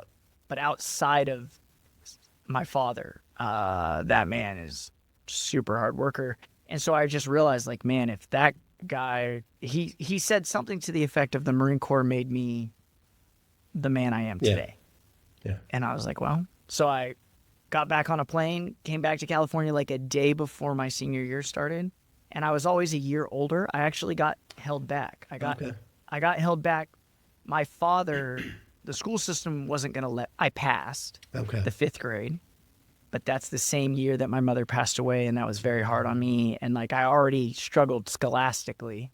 Yeah. So my father moved us to a private school for 5th and 6th grade, and I did the 5th grade again. Oh, okay. So now my brother Adam was in the same grade as me in a very Oh. small setting, but that got me caught back up, Yeah. right? And that got me back in line. Okay. I'm bouncing around here, No, I love it. I love it. but Totally follow. Yeah. ultimately, right? So now I'm turning 18 early on in the school year Yeah. as a senior. Yeah. I call the Marines are walking the campus. I go up to them, I'm like, "Hey, I want to join the Marines." They're like, "Why?" And I was like, "My uncle was a Marine. He said this is the best branch." And they were like, "We love your uncle. He sounds like He's a right. great guy." Yeah. He did not lie to you. And yeah, and so I signed up, and because I was 18, I was literally allowed to sign up. Yeah. So like April of my senior year, I had a date to leave in August Okay. after I graduated. Yeah. Awesome. Yeah, Awesome. and that's how that worked. And did you know what they call it MOS in the Marines, right? Yes, Did MOS. you know, took your ASVAB, did that stuff? Did you have basically an agreement on what your MOS was going to be? Yeah, so at the time I was really into like Ford Broncos, and I had a Ford Bronco that I bought for $1,000. Yeah. Yeah, on like 37-inch tires. So silly. My dad's like, "You should probably get a car." And I was like, Yeah, that's the gonna- dumbest idea I've ever heard. "I'm gonna buy this 1986 Ford Bronco, and keep it running, which was a struggle. But yeah, so I just they asked me like, "What are you into?" And I was like, "Well, I like guns and I like four-wheeling." And they're like, "Do we have a job for you?" We have a job for you. So I became a 2147, which is a light armored reconnaissance repairman, which is Okay. the 8-wheeled, kind of like a tank. So it has a Okay. 25 millimeter cannon, much smaller than a tank. Yeah. And dude, I got to four-wheel around Afghanistan and had a Yeah. great time, right? Yeah. And was just a mechanic on those. And I got specifically, I went to a very kind of small unit in the Marine Corps that most guys don't go to, especially initially. But I rebuilt the motors Oh, specifically. okay. What So in the kind of military, motors? 6V 53T Detroit diesel. Okay. So it's a six-stroke, Yeah. two-stroke diesel Yeah. motor, Yeah. right? Dude, those Detroits built America, Oh, right? yeah. Dude, crazy. My They were dad's in, Navy diesel mechanic. Yeah. yeah, I know all about two-stroke diesels and dude, yeah. dude, Yeah. love them to this day. Yeah. I see them on Facebook Marketplace for like $500, and Just the engine? yeah, Okay. just the Okay. engine, right? Yeah. Yeah. But it's got the supercharger there. It's got the turbo. It's got everything. The physical restraint that I have, like the memes where like women are like, I don't have to worry about my husband cheating on me. Like Yeah. I gotta worry about Phil on Facebook Mark- Marketplace. Yeah. And dude, I don't know how these meth heads get these Detroit diesels, but dude, the urge to put one on a run stand and just fire it up and just dump black smoke into the sky is so strong. I will do it. Yeah, that's awesome. I have to get certain benchmarks done for the wife before she'll approve that purchase. Otherwise, great. I might be homeless. Yeah. Yeah. So I got to really dive in on those and work on those, and that was a ton of fun. So then when I deployed to Afghanistan, What base? Sorry to interrupt. What base were you stationed at? so I was Doing that? stationed at Camp Pendleton, Okay. and then I was stationed on Del Mar, which is the most desirable camp on Camp Pendleton Okay. because it's right on the beach. And so I am your stereotypical Nice. Hollywood Marine, right? Yeah. Like, dude, I'd have a hard day at work, and then I would just go run 5 miles down the beach barefoot and Awesome. literally living the dream, right? That's great. And we'd play volleyball down there in the evenings, just a ton of fun. Awesome. And I look back on all of that and the people that I met and the leadership that I had, both bad and good, Okay. right? Pillars of what to be Yeah. and what not to be. I tell every young person that doesn't know what to do in life, I'm like, dude, the military is like living life on fast forward, right? Yeah. Because they're constantly cycling in the new leadership, right? Because those higher up positions are moved around a lot. Yeah. And so and it's hard because you go from like the best leader you've ever had in your life to like the alcoholic who's been divorced 3 times and he's taking everything out on you because he's on his 4th Yeah. divorce. Yeah. And you're just like, oh my gosh, why am I here? In those moments. But say, dude, you can't pay for that kind of an education. Yeah. Yeah. You can't pay for it. So got to go. So from Camp Pendleton, Del Mar, again, literally the nicest place to be on Camp Pendleton. Super blessed and lucky. My entire life. Like, I mean, the themes here, it just, That's everything awesome. lines up. Went to Afghanistan to Camp Leatherneck, which is like, it's a city, right? There's Yeah. paved roads and power plants and bus routes, right? Because you can't Yeah. walk from one side to the other. Like, you'll die, right? Wow. From Yeah. Heat Oh, yeah. Junction. Yeah. I didn't think about that. Yeah. Yeah. And so luckily I was only there for like a week. And then I Oh. got to go out to Cop Payne, which was at the time the southernmost little outpost that the Marine Corps had in the Helmand province. Okay. And we looked over the Helmand River, this beautiful, lush green valley of Eden compared way. to everything else around us, right? And I had a great time there. And I got to essentially be like one of the head guys for them in terms of like, so they break up maintenance, first echelon, second, third, and fourth. So third echelon's like the highest level that you get as a Marine. Okay. Fourth would be done at like a depot civilian level. Got it. So I got to be in charge of their third echelon shop. So I had like a cool Connex box with the generator, and I had all the tools, and I had the little boom crane, Yeah. right? And so I had a tent there, and I would just pull engines and work on engines and tune stuff up that needed Awesome. the higher level of maintenance. Got it. And then I got to go out on some missions and got to be part of some pretty cool stuff. What year? What year was this? 2009, 2010. Okay. So I got back in April of 2010, 2011. I'm sorry. I got back in April of 2011. Got it.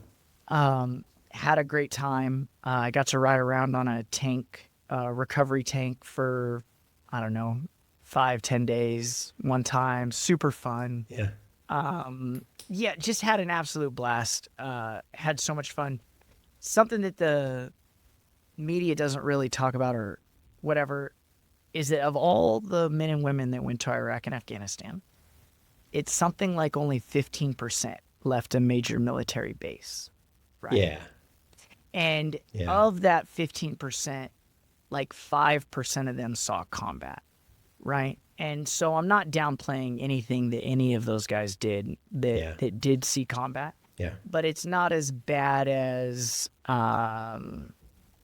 maybe it's portrayed, right? And it's a sensitive subject, right? For guys for some reason, right?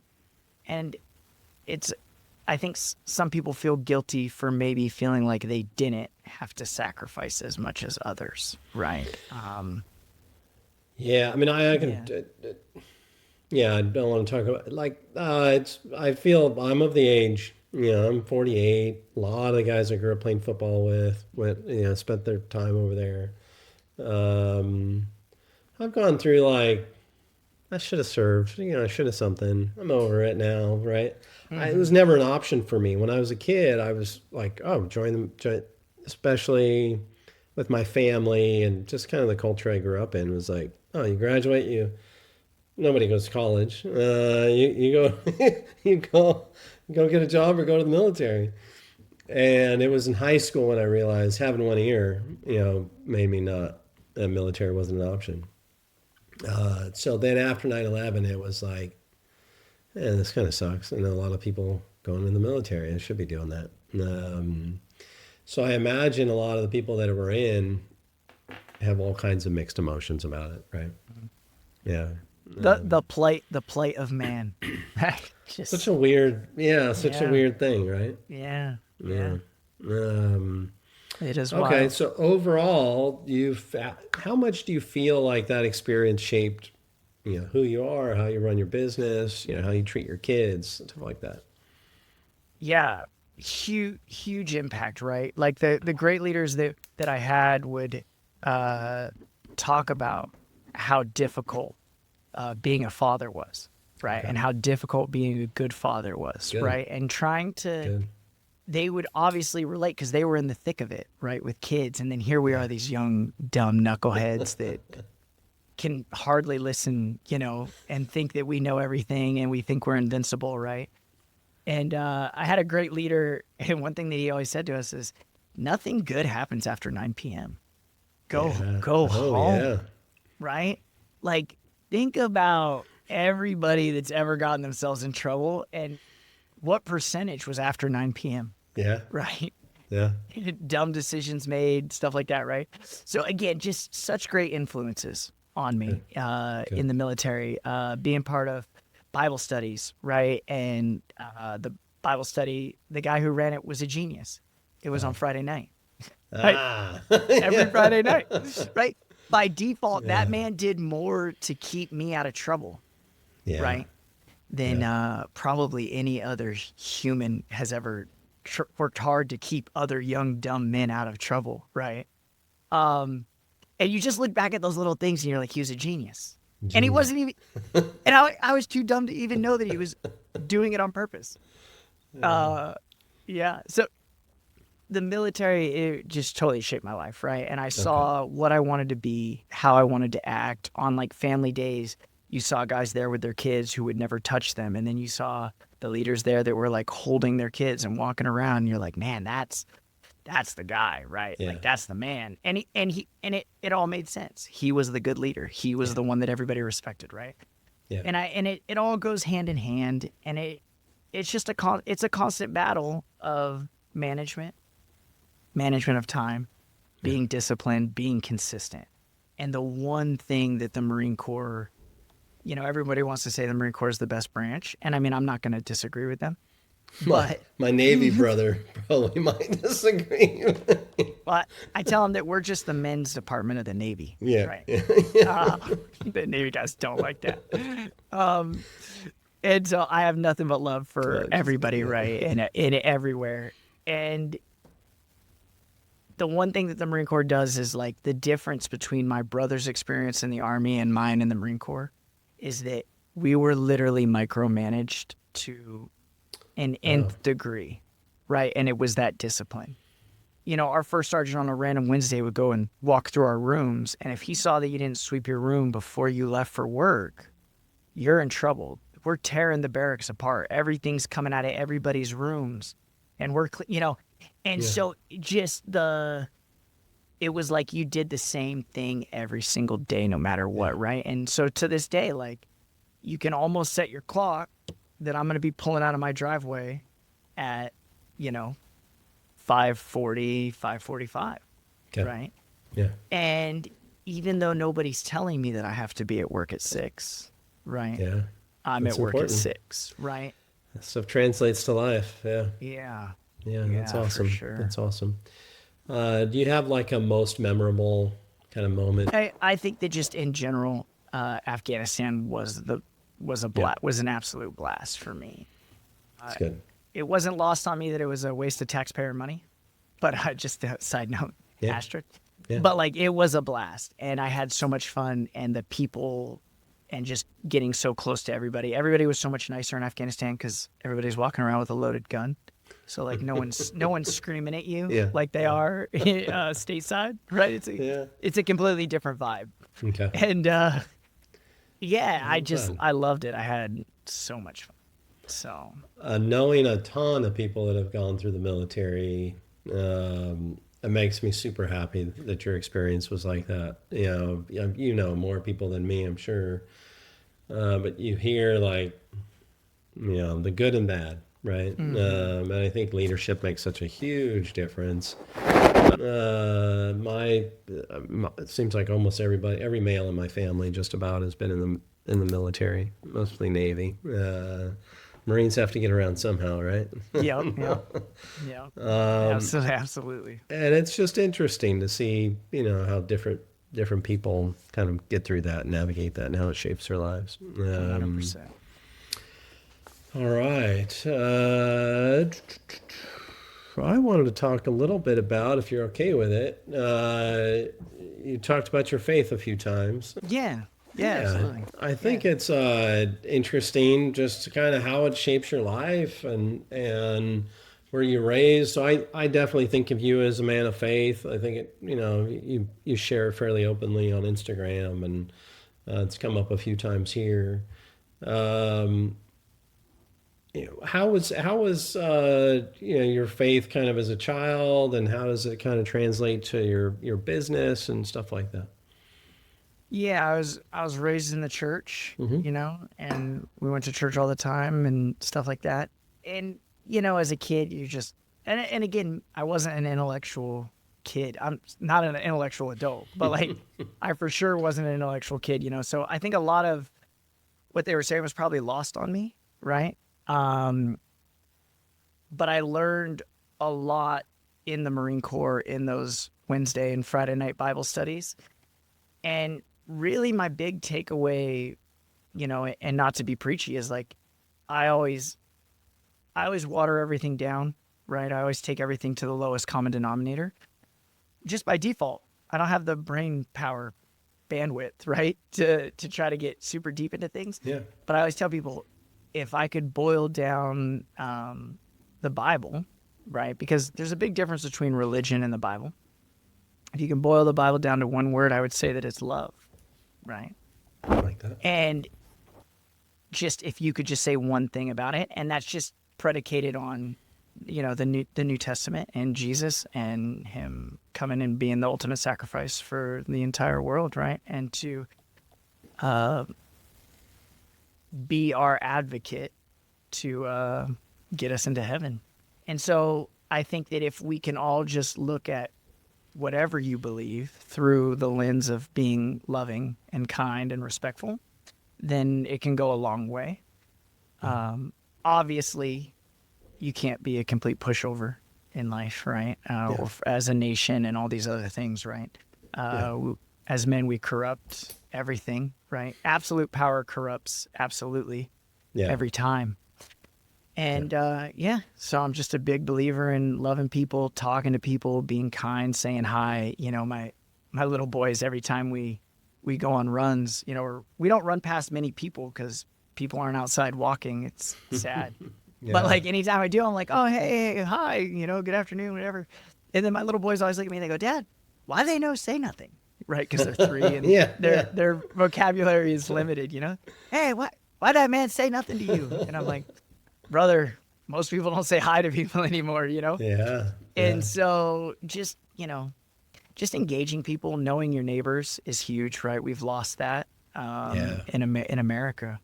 And so, you know, I'm super blessed. I got a bunch of great neighbors and they know us and we say hi and we try to help out and, you know. It's awesome. That's all we can do. Thanks for sharing that. Have you found religion to help you through any, we talked about your mother, you know, has it helped you through any, you know, gnarly stuff in your life? Oh, for sure, right? I think that people that don't believe, right? I think that they're still actively looking for justification or looking for a meaning or looking for a purpose or looking for that, right? And in the military, the reason why I think so many guys struggle when they get out is because in the military, you have this very singular mission. You have this very singular thing that you are focused on, and we're all going to do it. And you'll literally give your life to this cause, and we're going to see it through no matter what. And then when they get out and there's no mission and there's nobody giving them guidance, right? That's where guys start to struggle, right? And then here I am. I'm lucky I get to get out. My father's not punching a time clock for somebody, so I can just walk in the shop and I can have, you know, and plus having brothers in the military helps as well. But with religion, the Bible, right, is literally a handbook. And even if you don't believe in God, you can read the Bible as just a regular book. And that's what I tell people all the time. You can read the Bible as a regular book, and it's a thrilling book. It's got everything. It's got sex, drugs, everything that an R-rated movie will give you, right? Everything that an R-rated movie will give you, it's there. And you can read about it. You can read about the hero stories. You can read about the guys that just get hammered to no end, right? You can go read about Job, right? Just getting hammered and losing everything. And like, why is that happening to that guy? And like, even if you don't believe that there's a God, it's still a really cool story. I'm not saying it's a story, to be clear, but if you took it as a story, just a generic story, it's a wild one, right? And talk about the highs and lows, right? And so that it's so much of it's poetry, right? A lot of people love poetry. That's what really a lot of songs are, is just poetry with a background noise. Love it. You know? So I always tell people, if you're really just struggling with mental health, just go read Psalms, right? Yeah, love it. Love it. All right. Thanks for sharing that. I'm going to talk about your shop. And then I wrote, we didn't talk about your wife at all, not that we need to, but were you married or with her when you got out of the military? No. Okay. So that was after the fact. Okay. A pillar. A pillar. A pillar in this whole story. Right? Is she involved? Is she involved in the shop now? No, she's helped out a little bit with QuickBooks and stuff. I think that her role will evolve more, right? Okay. She's in the thick of it with 3-year-old twin boys. Yes. Homegirl's fighting a war every day. Yeah. I followed you for some time on Instagram. I didn't know you had a connection with Kamal. Not like we were super homies or anything. And then you were at a Selway open house last December, so meaning like 14 months ago or something like that. I remember we chatted for a pretty long time. You had your kids there, your wife was there. What's that? I probably had a kid in each arm, Nah, they were running from time to around. I time. remember Yeah. your wife was containing them, Yeah. and It's like herding cats. yeah, Yeah. yeah. And I remember when we parted ways. I remember like, man, I like that kind of energy. I try to pretty mindfully not give much energy to negative people. And that's when I was thinking about having someone else on the podcast. I was like, oh, it's just a good energy. So let's dig into your shop a little bit. So when did you buy your robo drill? I, I want to say 2 years ago. two-ish, So yeah. 2-ish years ago, right? And that timeline's a little skewed because we had to wait a while for the conveyor, the Yeah, chip tank, right, and yeah. stuff. So I kind of operated like I limped along with like the stock RoboDrill tank for a while. Okay. Actually, to Method's credit, I never had to start making a payment Oh, until damn. the big tank was installed. Okay. Yeah, excuse me. I was actually making parts like with the Perfect. machine for months. Like, Really? yeah, probably, Okay. dude, I'd say 6 months. Oh, wow. Yeah. Okay. So I want to And dig into that a little bit. So a couple-ish years ago, before that, do you still have the Maze X? yes. Okay. So you have some Mhm. Maze X, you have the Hardenge, and you, by the way, I at least appreciate your YouTube channel. I'm sure you can find it, just Conour Manufacturing, right? Hmm. And that's Connor. How do you spell your last name, Sean? Conour. Yeah, So is that you said that's very French or funky. something? Yeah, Regrettably, it's French. When I shave my beard and I have a big mustache and I go like it looks this, like the old French boxing videos, like a you're like, French yeah, that Irish or something. that guy is a Frenchman, you know? And I always say I'm like Napoleon Bonaparte French, not the modern French, Yeah, yeah, right? Ah, perfect. I'll clear holster and shoot somebody. Yeah. I asked you leading up to this. How do you? I'm a. Is it phonetics? I'm a sounded out guy, and I was like, is that Conour?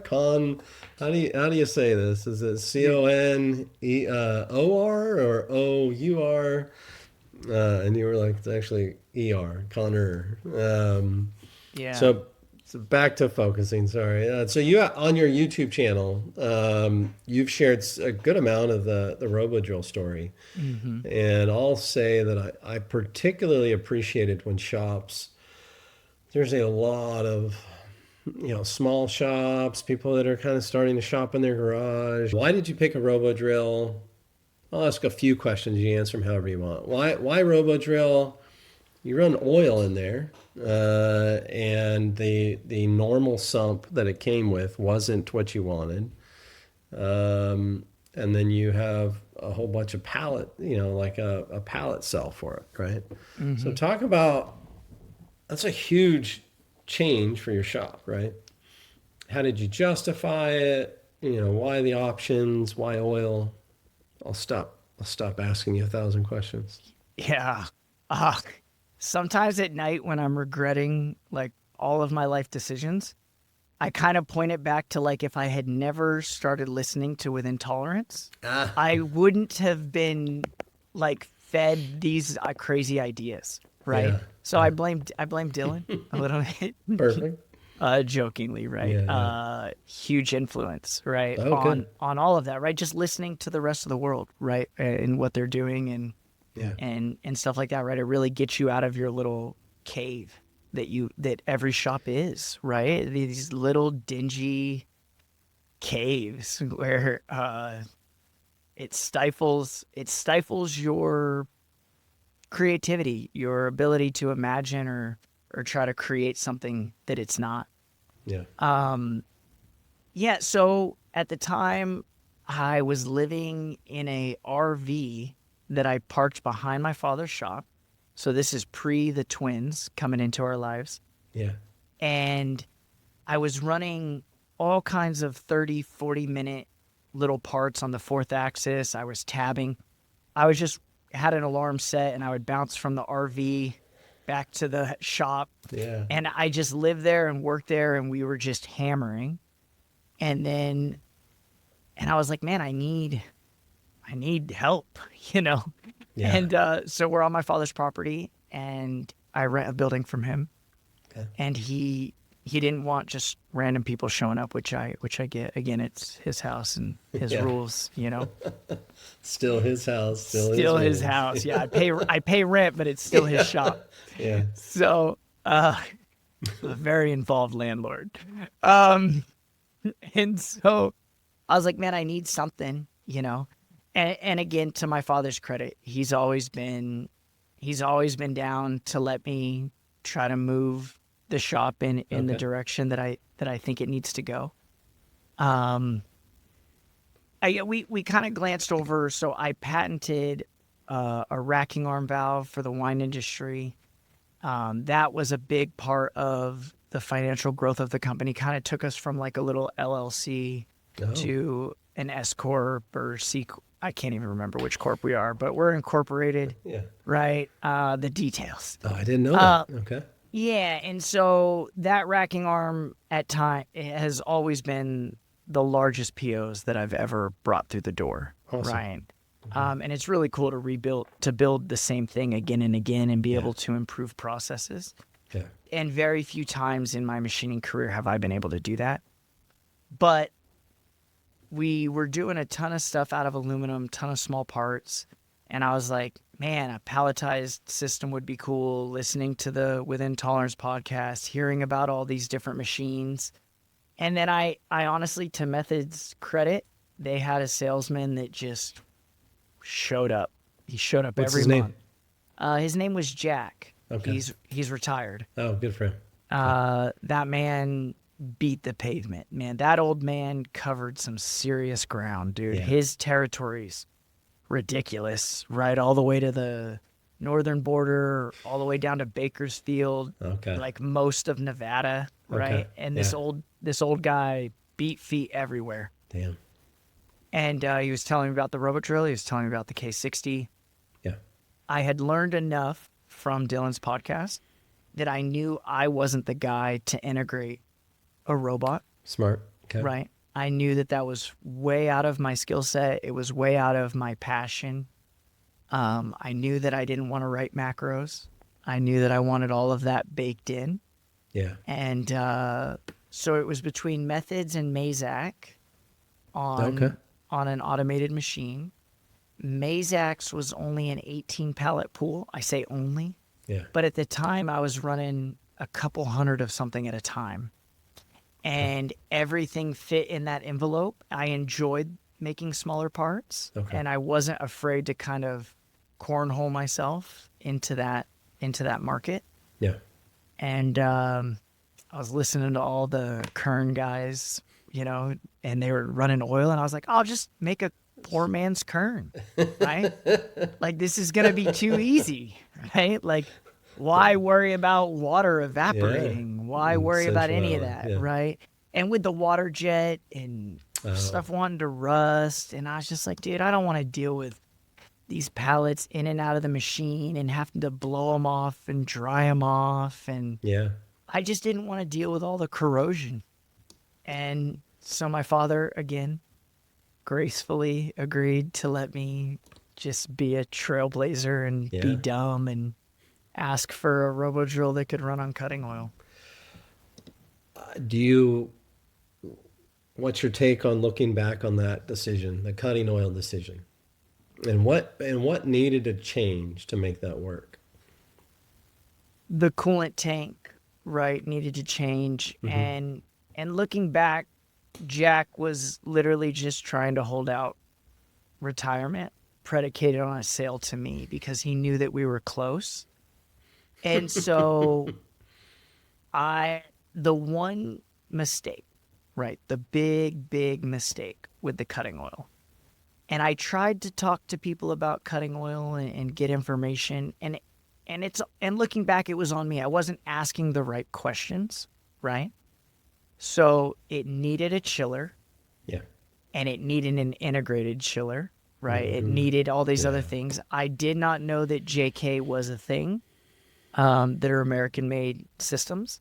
Had I bought a JK tank, that whole issue, the whole back and forth and all the pain and suffering of cutting oil would have been a non-issue. Okay.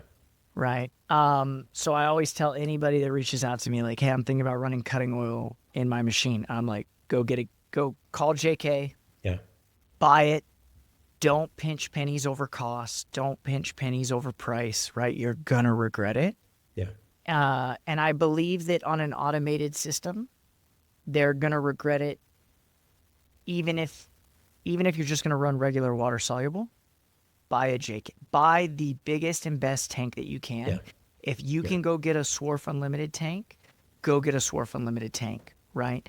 Do not buy a standard tank, because the thing that will get in your way with automation, assuming that you're buying a solid system that's repeatable, that has all the macros, that has all the tool numbers, that comes with the data server so you can run a million different programs and not run out of space, the next thing that's going to get you is air and coolant. Yeah. It will those are your weaknesses. I mean, that's aligned with my experience for sure. Tell me why the way I just took what you said about a chiller was it's more important with oil? 100%, because the oil Help me holds the understand that. heat. The oil holds Yeah. the heat, right? Got it. So as you're evacuating that chip Yeah. and you're making the heat, the oil heats up and then it does not cool off, Yeah. even though it's however many hundreds of gallons. It's a huge tank, Yeah. right? You have Okay. to have a chiller.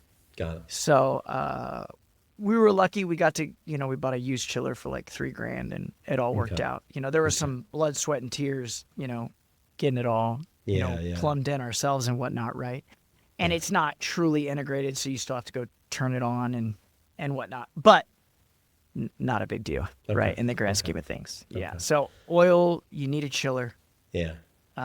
It's not like a little Swiss screw machine where you can run like a air to oil. You need a true chiller. Refrigerated chiller. Yeah. Yeah, Okay. for sure. A lot of the bigger horizontal systems and stuff I run, that I felt like they just needed chillers as well. So I was drilling in on the oil versus once you were halfway through saying it when I was like, oh yeah, totally makes sense. Yeah. That was the one thing that Methods did poorly, is they didn't tell me I needed a chiller, right? Okay. But again, I asked them for something that was so far out of their normal scope that I get it. Yeah. I get it. And your pallet pull system, that's part of the robo drill? Is that a fairly normal situation for them? That comes integrated, completely baked in, right? So the whole HMI and FANUC controls that whole system, right? Yeah. I literally don't have to type in an M code to call up a pallet. I don't have to type in an M code to do a tool change. Nice. Yeah. I mean, I can. Yeah. But I'm a CAD CAM baby, so why would I? Yeah. And do you have a tool rack out in the pallet system? Yes. So there's an additional 45 tools that the robot brings in and moves. It's so nice. It's I've seen so you share slick. that on Instagram. Oh, it's it's super so nice. Yeah. Oh, it's so cool. It's Seems so cool. like I don't know what year I saw that at IMTS. I was like, why has that not been a thing earlier? Damn it. Why didn't I think of that? Right. I don't reach into the machine and pull a tool out of the robo drill, right? Yeah. I never really got comfortable doing it, with the little 30 tapers and they're stubby and you're trying to lock it in at the weird angle. Yeah. Just put it in that side Put it over pocket there. and Cool. call it in. Yeah. cool. So we're standing on the shoulders of giants. Oh, for Absolute sure, giants, for sure. right? Yeah. And again, I'm not smart enough to jump into fifth axis without having all the checks and safeties, right? So like cam pleat, Christopher Zapatini was hugely instrumental, right? I paid him. He was gracious with his time. Every time he was in California, he'd come see me, right? And I'd have more questions and, he'd dial stuff in more. And so I have full, true digital twin machine simulation, right? And I would have crashed that machine 100 times, honestly. if that wasn't all super dialed in. Yeah. How was learning Camplete? What was your resource for learning Camplete? I say that you don't have to learn I still haven't. Oh, okay. I still haven't learned Camplete. Yeah. You just use it. It's a post processor. Got it. Right. So that's how you use it, is basically Yeah. just a post processor. I compare it to running a Bamboo 3D printer, right? Oh, I don't know how to slice yeah. a print. Yeah. Right. I know nothing about 3D printing, but I print stuff all the time. That's Right. interesting. Yeah. Yeah. Camplete is just a fancy post processor that you pay $1,500 for every year. Yeah. Yeah. That's it. Do you run the simulation through there too? Yes. Yeah, So okay. that's the post processor. Yeah. So you can't hit post Yeah. until the simulation has run. That's right. That's right. Right. So you'll inspect it a little bit, but you're not going in and changing. You're not doing any edits in Camplete. Okay. Very rarely. The only things that I'll do in there is depending on like how the program is going to be run, right? If I'm going to run a program as a sub or something, right, then I have to change like an M code at the end, right? Okay. But again, I don't even go, this is how like much of, I don't edit code, right? So Yeah. like I just go to Camplete and I just click a box and it posts it. And then I just go back and I change that box and I hit save it. again. Yeah. Again, I'm a CAD cam baby. Yeah. So Yeah. I've used Camplete a decent amount. I would get nervous if somebody asked me to open it up and show them how to use it now. I was part of the team that drove the acquisition for Autodesk, and I have a pretty high opinion of it. I was looking to see if I still have my dongle on my desk over here, but I haven't used it in a while. were you impressed by it, or were you? Enough to suggest that Autodesk acquire it. Yeah. I mean, that says a lot for me.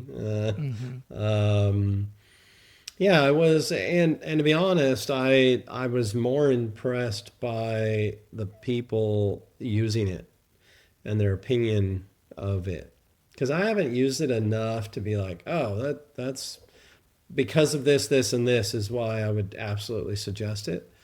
People like James Mayette, people like you, I've run into countless people that are like, oh, we don't put it in our machine without putting it through Camplete. That was kind of the reason I was like, oh, we should, as Autodesk, when we were looking to invest in simulation tools and stuff like that, I was like, these guys, I like the way they had their business model kind of sorted out with, relationships with machine tool companies, and I think it was a good purchase for Autodesk, and they've also used that expertise to help out the simulation and Fusion a ton. So, and then talking more about your shop, you're using Toolpath to some extent. Am I right there? Mm-hmm. Okay. Mm-hmm. And how long has that been? So unlike I think some of the other people that you spoke to, so I became a Toolpath member by default because I was subscribed to Chatter, right? Oh, through that's funny. Pete's company, Yeah. right? So when you guys bought Pete, which I think it was a class act, right? Like Pete, dude, that guy's the GOAT, man. He's good. Yeah. Talented, right? Yeah. I'll beat him in a foot race, but that's about it, right? Yeah. I think that's it. Like he started running, but don't he's got a long way to go. Don't put me on a road bike with him or something crazy, Yeah. right? Don't ask me about machining or software. Like the dude is talented, right? He's talented. He's Yeah, young. he's He's a passionate young, very passionate, a very honest, hardworking. What you see is what you get with that guy, right? Yeah. And so, by default, we just became Toolpathers. Yeah. Funny, I didn't even know that I became a Toolpather. I did a Trial or whatever. trial through Ben, right? Yeah. And I've always been a big fan of Ben, right? I have a lot of respect for Ben. Yeah. Ben's a man of faith and family man, and I love Amazing. seeing Another dude, amazing guy. Yeah. that guy's just, again, what you see is what you get with Yeah. Ben, right? And super honest guy. And then he's like, hey, man, we're gonna refund you your money because it was like I paid like $1, right? Oh, I was okay, like, yeah. One of don't those you paid dare trial refund me things, yeah. that dollar. You know what I mean? Yeah. Like, he's like, I'm like, just switch me over, you know? Mm-hmm. And then I started using it, and I've used it a handful of times. I use it pretty regularly. Like I said, I don't actually get asked to quote a lot of parts often, Yeah. Okay. but I have. I've dropped in like 12 parts, Yeah. 15 parts, right? And Yeah. it's that part of it's so nice. It's programmed some pretty cool little QA stuff for me. Cool. Again, I'm really excited for it. Really motivated me to get my tool libraries dialed in, right? So Ethan really helped me get my tool library and my work holding, which you guys have now up basically done for everybody, right? Yeah. But I Yeah. paid Ethan to help me with my work cut configs and everything. Okay. Cool. Cool. And so he did all that, and then I onboarded it, right? Which has saved me so much time. Yeah. I now have hundreds of tools in my tool library that are all dialed in and baked and everything Yeah. else. So I say that even if that's all that it has done, which it has done more than that, Yeah. such a huge lift to just automating and taking a lift off of my mental toll for Yeah. tools. Tell me a little bit about Ethan. Oh, dude, again, super salt of the Yeah. earth, Yeah. super great guy. If he tells you he's going to do something in a couple days, mark your calendar. How'd you set your guys clock connect? by it. Listening to him on With Intolerance. Yeah. And then I just reached out to him one day and I was like, hey man, can you help me with some of this tool holder stuff? Again, stuff that the tool holder stuff I could have maybe figured out, Yeah. Yeah.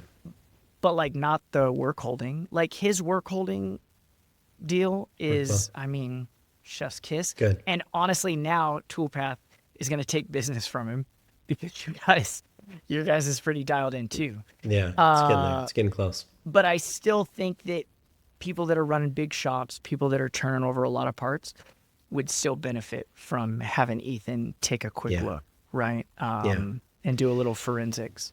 Yeah, I would absolutely agree. I did a lot of like helping shops kind of get past some technical hurdles for a long time. You know, when I had my own business, I think too many shops, big and small, don't open themselves up to Ethan or Chris or whoever to just help kind of up their readiness for, because we talk about automation. It's not what Toolpath is doing. Toolpath is wonderful. I'm betting my career on it, so I hope it works out good.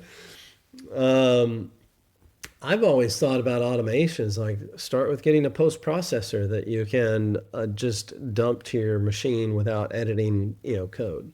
Right? That's automating that workflow. Get a tool library that you can trust, so you're not having to watch every program like it's a bomb that's going to go off, right? I mean, I've been doing this 25 years, Shawn. When I started running, I worked at a shop that they had two guys programming for like 15 CNC mills. Every single program had a hard crash move, not like a little clip a tool and break a tool, but like plow your spindle move. And I can't imagine the again, we're standing on the shoulders of giants. Seriously, right? yeah. In my short time, I spent way too much time single blocking through programs. I couldn't imagine trying to single block on a 5th axis toolpath. Yeah. And like Campleat's giving me like 500 warnings that my tool holder is getting within 20 thousandths of the vise. Yeah. Like I would just, ridiculous. Yeah, dude, it's. That's the old shops. That's the old shop mentality. They don't care about the guy trying to set up the part. They don't care about his mental health. Yeah, that's the right way to say it. Because I mean, not to lament about that shop, but like. That shop was also the shop that'd fire you if you crashed a machine. Oh. And it was like, but the dude in the office that just gave me 5 just spindle plowing moves, like he's cool. It's like, you're at the wheel. Like, it's your job to catch that. And like, okay, I've been doing this for 3 months, right?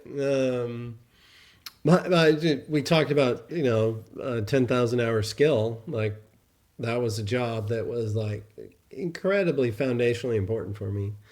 Um, and then as I helped every shop after that, I thought about like automating out that stuff, right? Um, so that was my tangent. Was just talking about, to me, automation is like setting up your tools, make sure they're trustable, making sure you have a good post, and then one of the things I misjudged coming to Toolpath, and this is like I I ran the adoption team for manufacturing at Autodesk, so I'm very aware of how not organized some people can be. But it was like another step of awareness when I started helping people automate toolpaths at Toolpath. I was like, oh, actually, I told Justin, our CTO, like first week I was here, I was like, I might have the most dialed in tool library on earth. Let's look at my tool library. and then we open it up and I'm like, oh no. Like, I thought I had, but the reality is I probably kind of did. I believe it. I'd bet a lot of money on it. And it was harder. It was still took work to make it automation ready, where you could just let it loose on a part and not have to worry about it. So now we're still working on tools to make that process better. I think it's smart to still use our customer success teams help automate that stuff. I think we have contractors we can get people connected with, but For sure. definitely shops should not be letting that become a hurdle to And it taking a is. step forward. It's a huge hurdle. Tool libraries are the bane of everybody's existence, right? Yeah. It's wild. It's so wild. It's such a complex topic to truly solve, right? Yeah. And then every time you look at something forensically again, you're like, we could make changes, you know? Yeah, could. Yeah. That's a whole nother machining topic, right? Could, should, shall. Calories in and calories out, right? And it's Yeah, that's a so good hard, perspective. and job shops fall into this, right? It's so difficult because we have to perform, we have to make parts. Hey, can you get this done in this many days? And it's like, yes. And then it's Murphy's Law. Another client calls 20 minutes later, and it's the same situation. And you're just scrambling, right? And so many machine shop owners wear so many hats, right? And again, and then it's easy to get disconnected from the shop floor. You either have job shop owners that aren't on the shop floor, or who are They on the are shop the floor, shop floor. Yeah. right? They are the Yeah. shop floor, like me, right? And it's easy to just have all this stuff in your head. It's easy to say, I'm going to get to this eventually. I'm going to fix this eventually. And some of these lifts are so low, right? I mean, they're really low. Like, it's not a lot of money to pay Ethan to forensically help you with your tool library, right? It's Yeah. not a lot of money.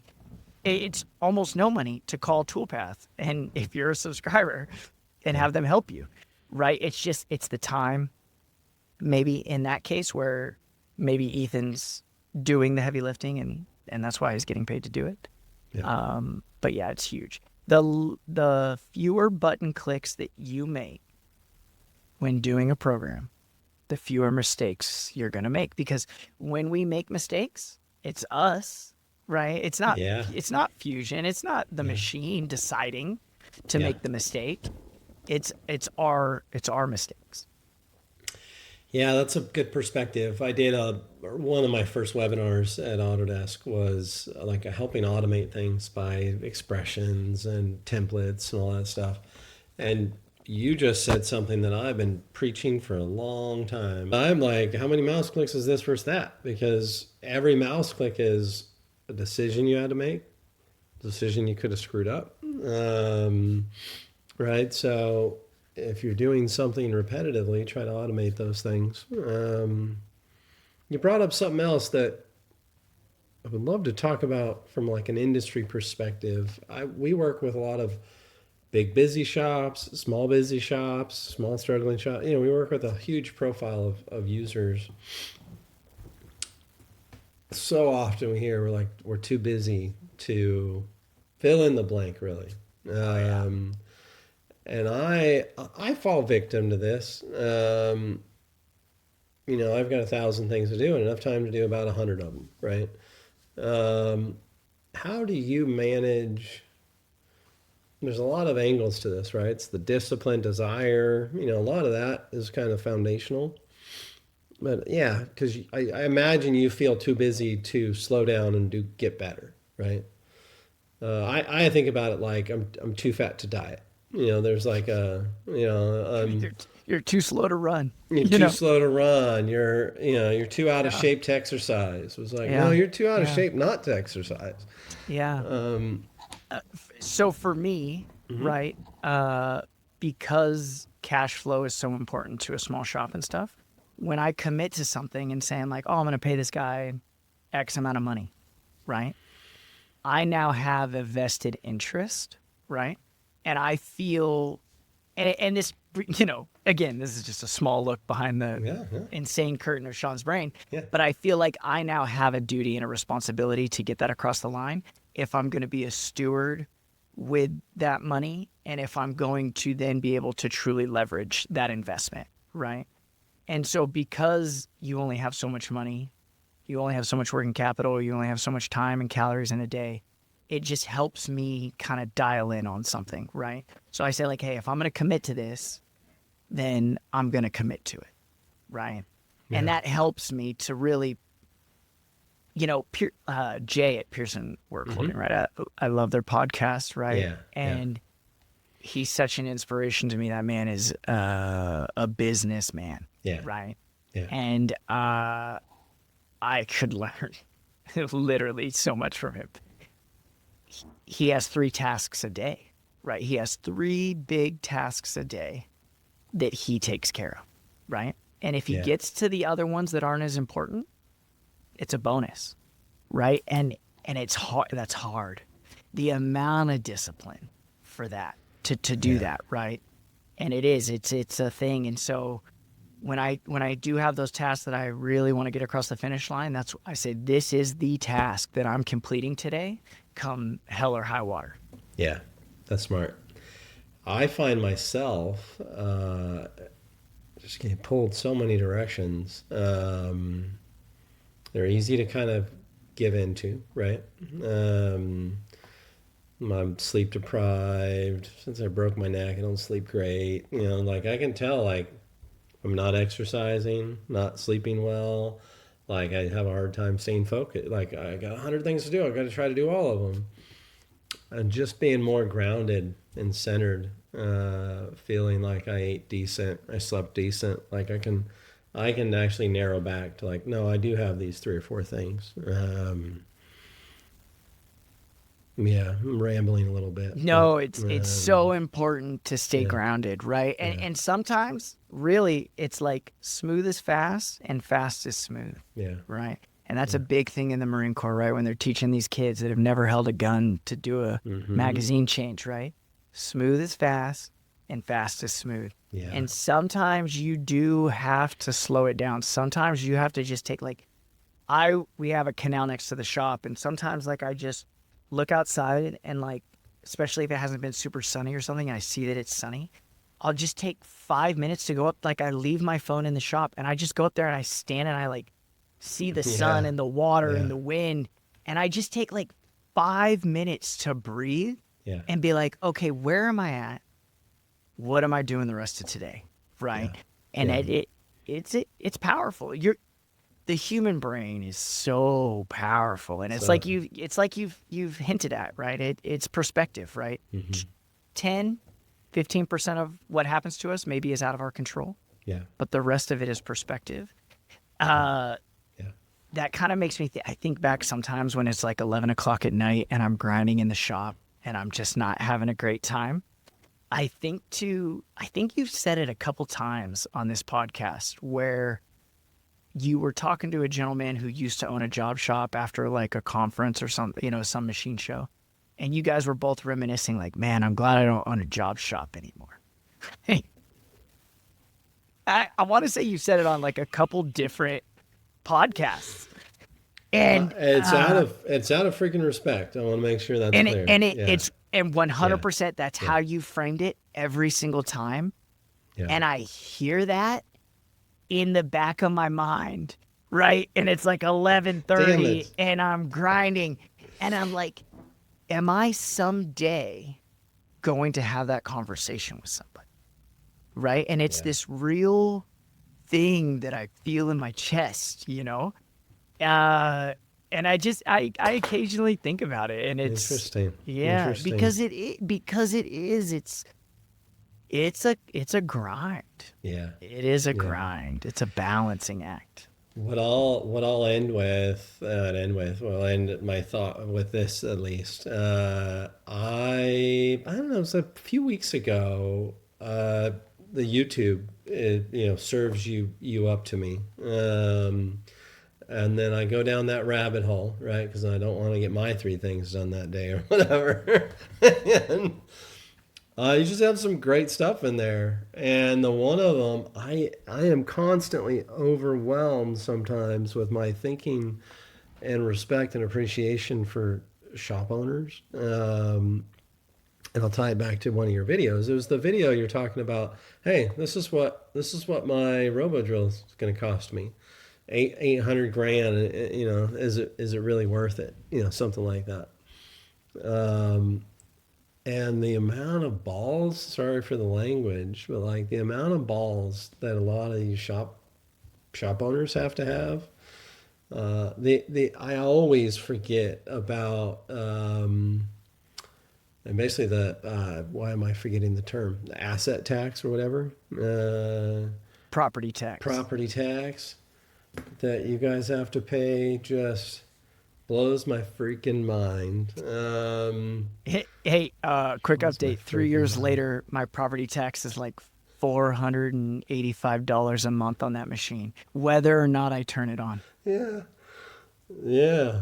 My buddy Joe Lillard up in Woodland, he likes nice equipment. His he shares his property taxes with me, and I'm just like, Joe, I don't know how you're not having an aneurysm every month, every year. And he's just like, you just got to do it, man. You just, If we ain't laughing, we're crying, baby. that's the deal, right? That's so the what amount I- of respect that's what I I say. have for shop owners is off the charts. I've got my micro little side business that I get to just honestly play with here and there.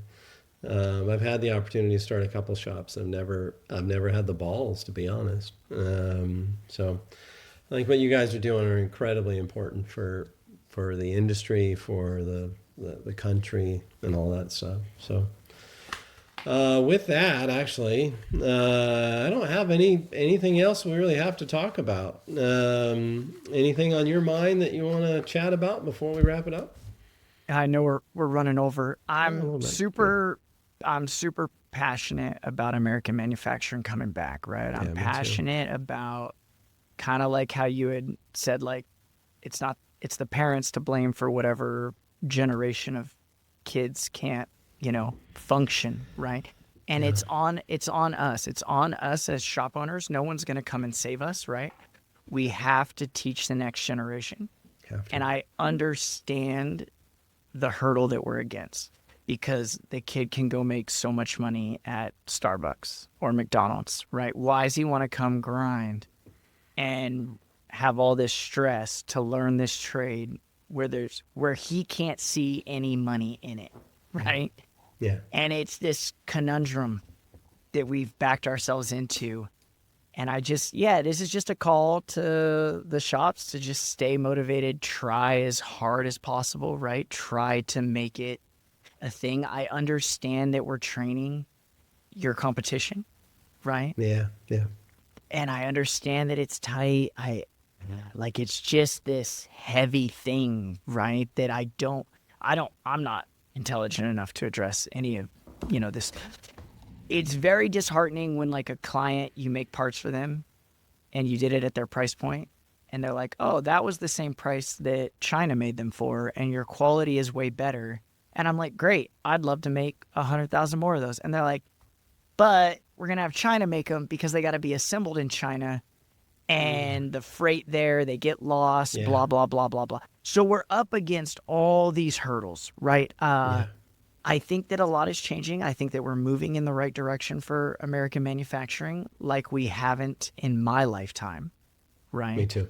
Yeah. And so it's a metric of us figuring out some of those big hurdles, right? There's not a lot of robot automation in American manufacturing, right? There's more Not robot enough. Yeah. there's more robot automation in wood products than in metal products in America, right? Yeah. And so I don't have any answers. I'm not advocating for people to go have a $8,000, $9,000 a month machine payment, right? It's reckless and it's irresponsible. I don't want that on my conscience, right? Yeah. But you got to pay to play, and you got to pay to play in whatever space you're comfortable with, you know. And it's just stay after it. It's an interesting. So one of my biggest passions is like the next generation of machinists. Machining has done more for my life than I ever thought I deserved. And honestly, I was kind of like the lost kid. Like I didn't feel like I had any good path until I found machining. So there's every high school shop program has at least one of those kids, right? For sure. And I pretty passionately support at least a couple local schools. I would super encourage, any shop to just go connect with your local school, see if they have a machine shop program. They're all desperately looking for inspiration for their kids, material, context for the industry. I said material, but usually they are happy to take extra material and stuff too. But yeah, every year I would say every single one of those programs has one kid that just needs that spark, right? So if all you do is go chat with those kids once a year, you're helping a whole generation of machining. I've danced around in several industries, and what I tell young people, the happiest people I know with the work that they do are machinists. We can be kind of salty, right? But like, I know a lot of people that are proud. They hold up something they made, and they're freaking proud of it. I know. I'm not going to say anything negative about other industries, but there's something pretty powerful in that. And luckily now you can make a good living as a machinist. I have an 18-year-old daughter that looks like a princess, and I just hooked her up at my buddy's shop. She's looking at the day. She's probably there right now deburring parts. He's got this one little sliver that just won't come off of these lathe parts just to deburr. Yeah, so my hope is, we just encourage young people to get exposed to it. I think there's a shift happening. I really do. I think we've been sold on, a singular path, singular option for youngsters. And I'm feeling pretty positive. I've been pretty connected with, the education community, and I think they're kind of shifting in a different direction. So, but what I think most of the people that listen to this are shop owners, shop leaders. Every freaking high school that has a shop program would love to connect with more industry people. I probably spend 6 evenings a year, which sometimes it feels like I don't have that time, but I always feel good, going and tutoring some local high school before they go to the Skills USA competition or whatever. And I'm always stoked that I did it. So hopefully everybody can reach out to your local shop class. Yep, absolutely. So with that, Shawn, I appreciate you, the energy you bring to the industry, and everything you're doing, man. Thanks for your time. Yeah. Thanks Thank for your you. time. No, it was Well, fun. It was fun chatting too. yeah, good man. We'll see you soon in person, I hope. Yep, absolutely.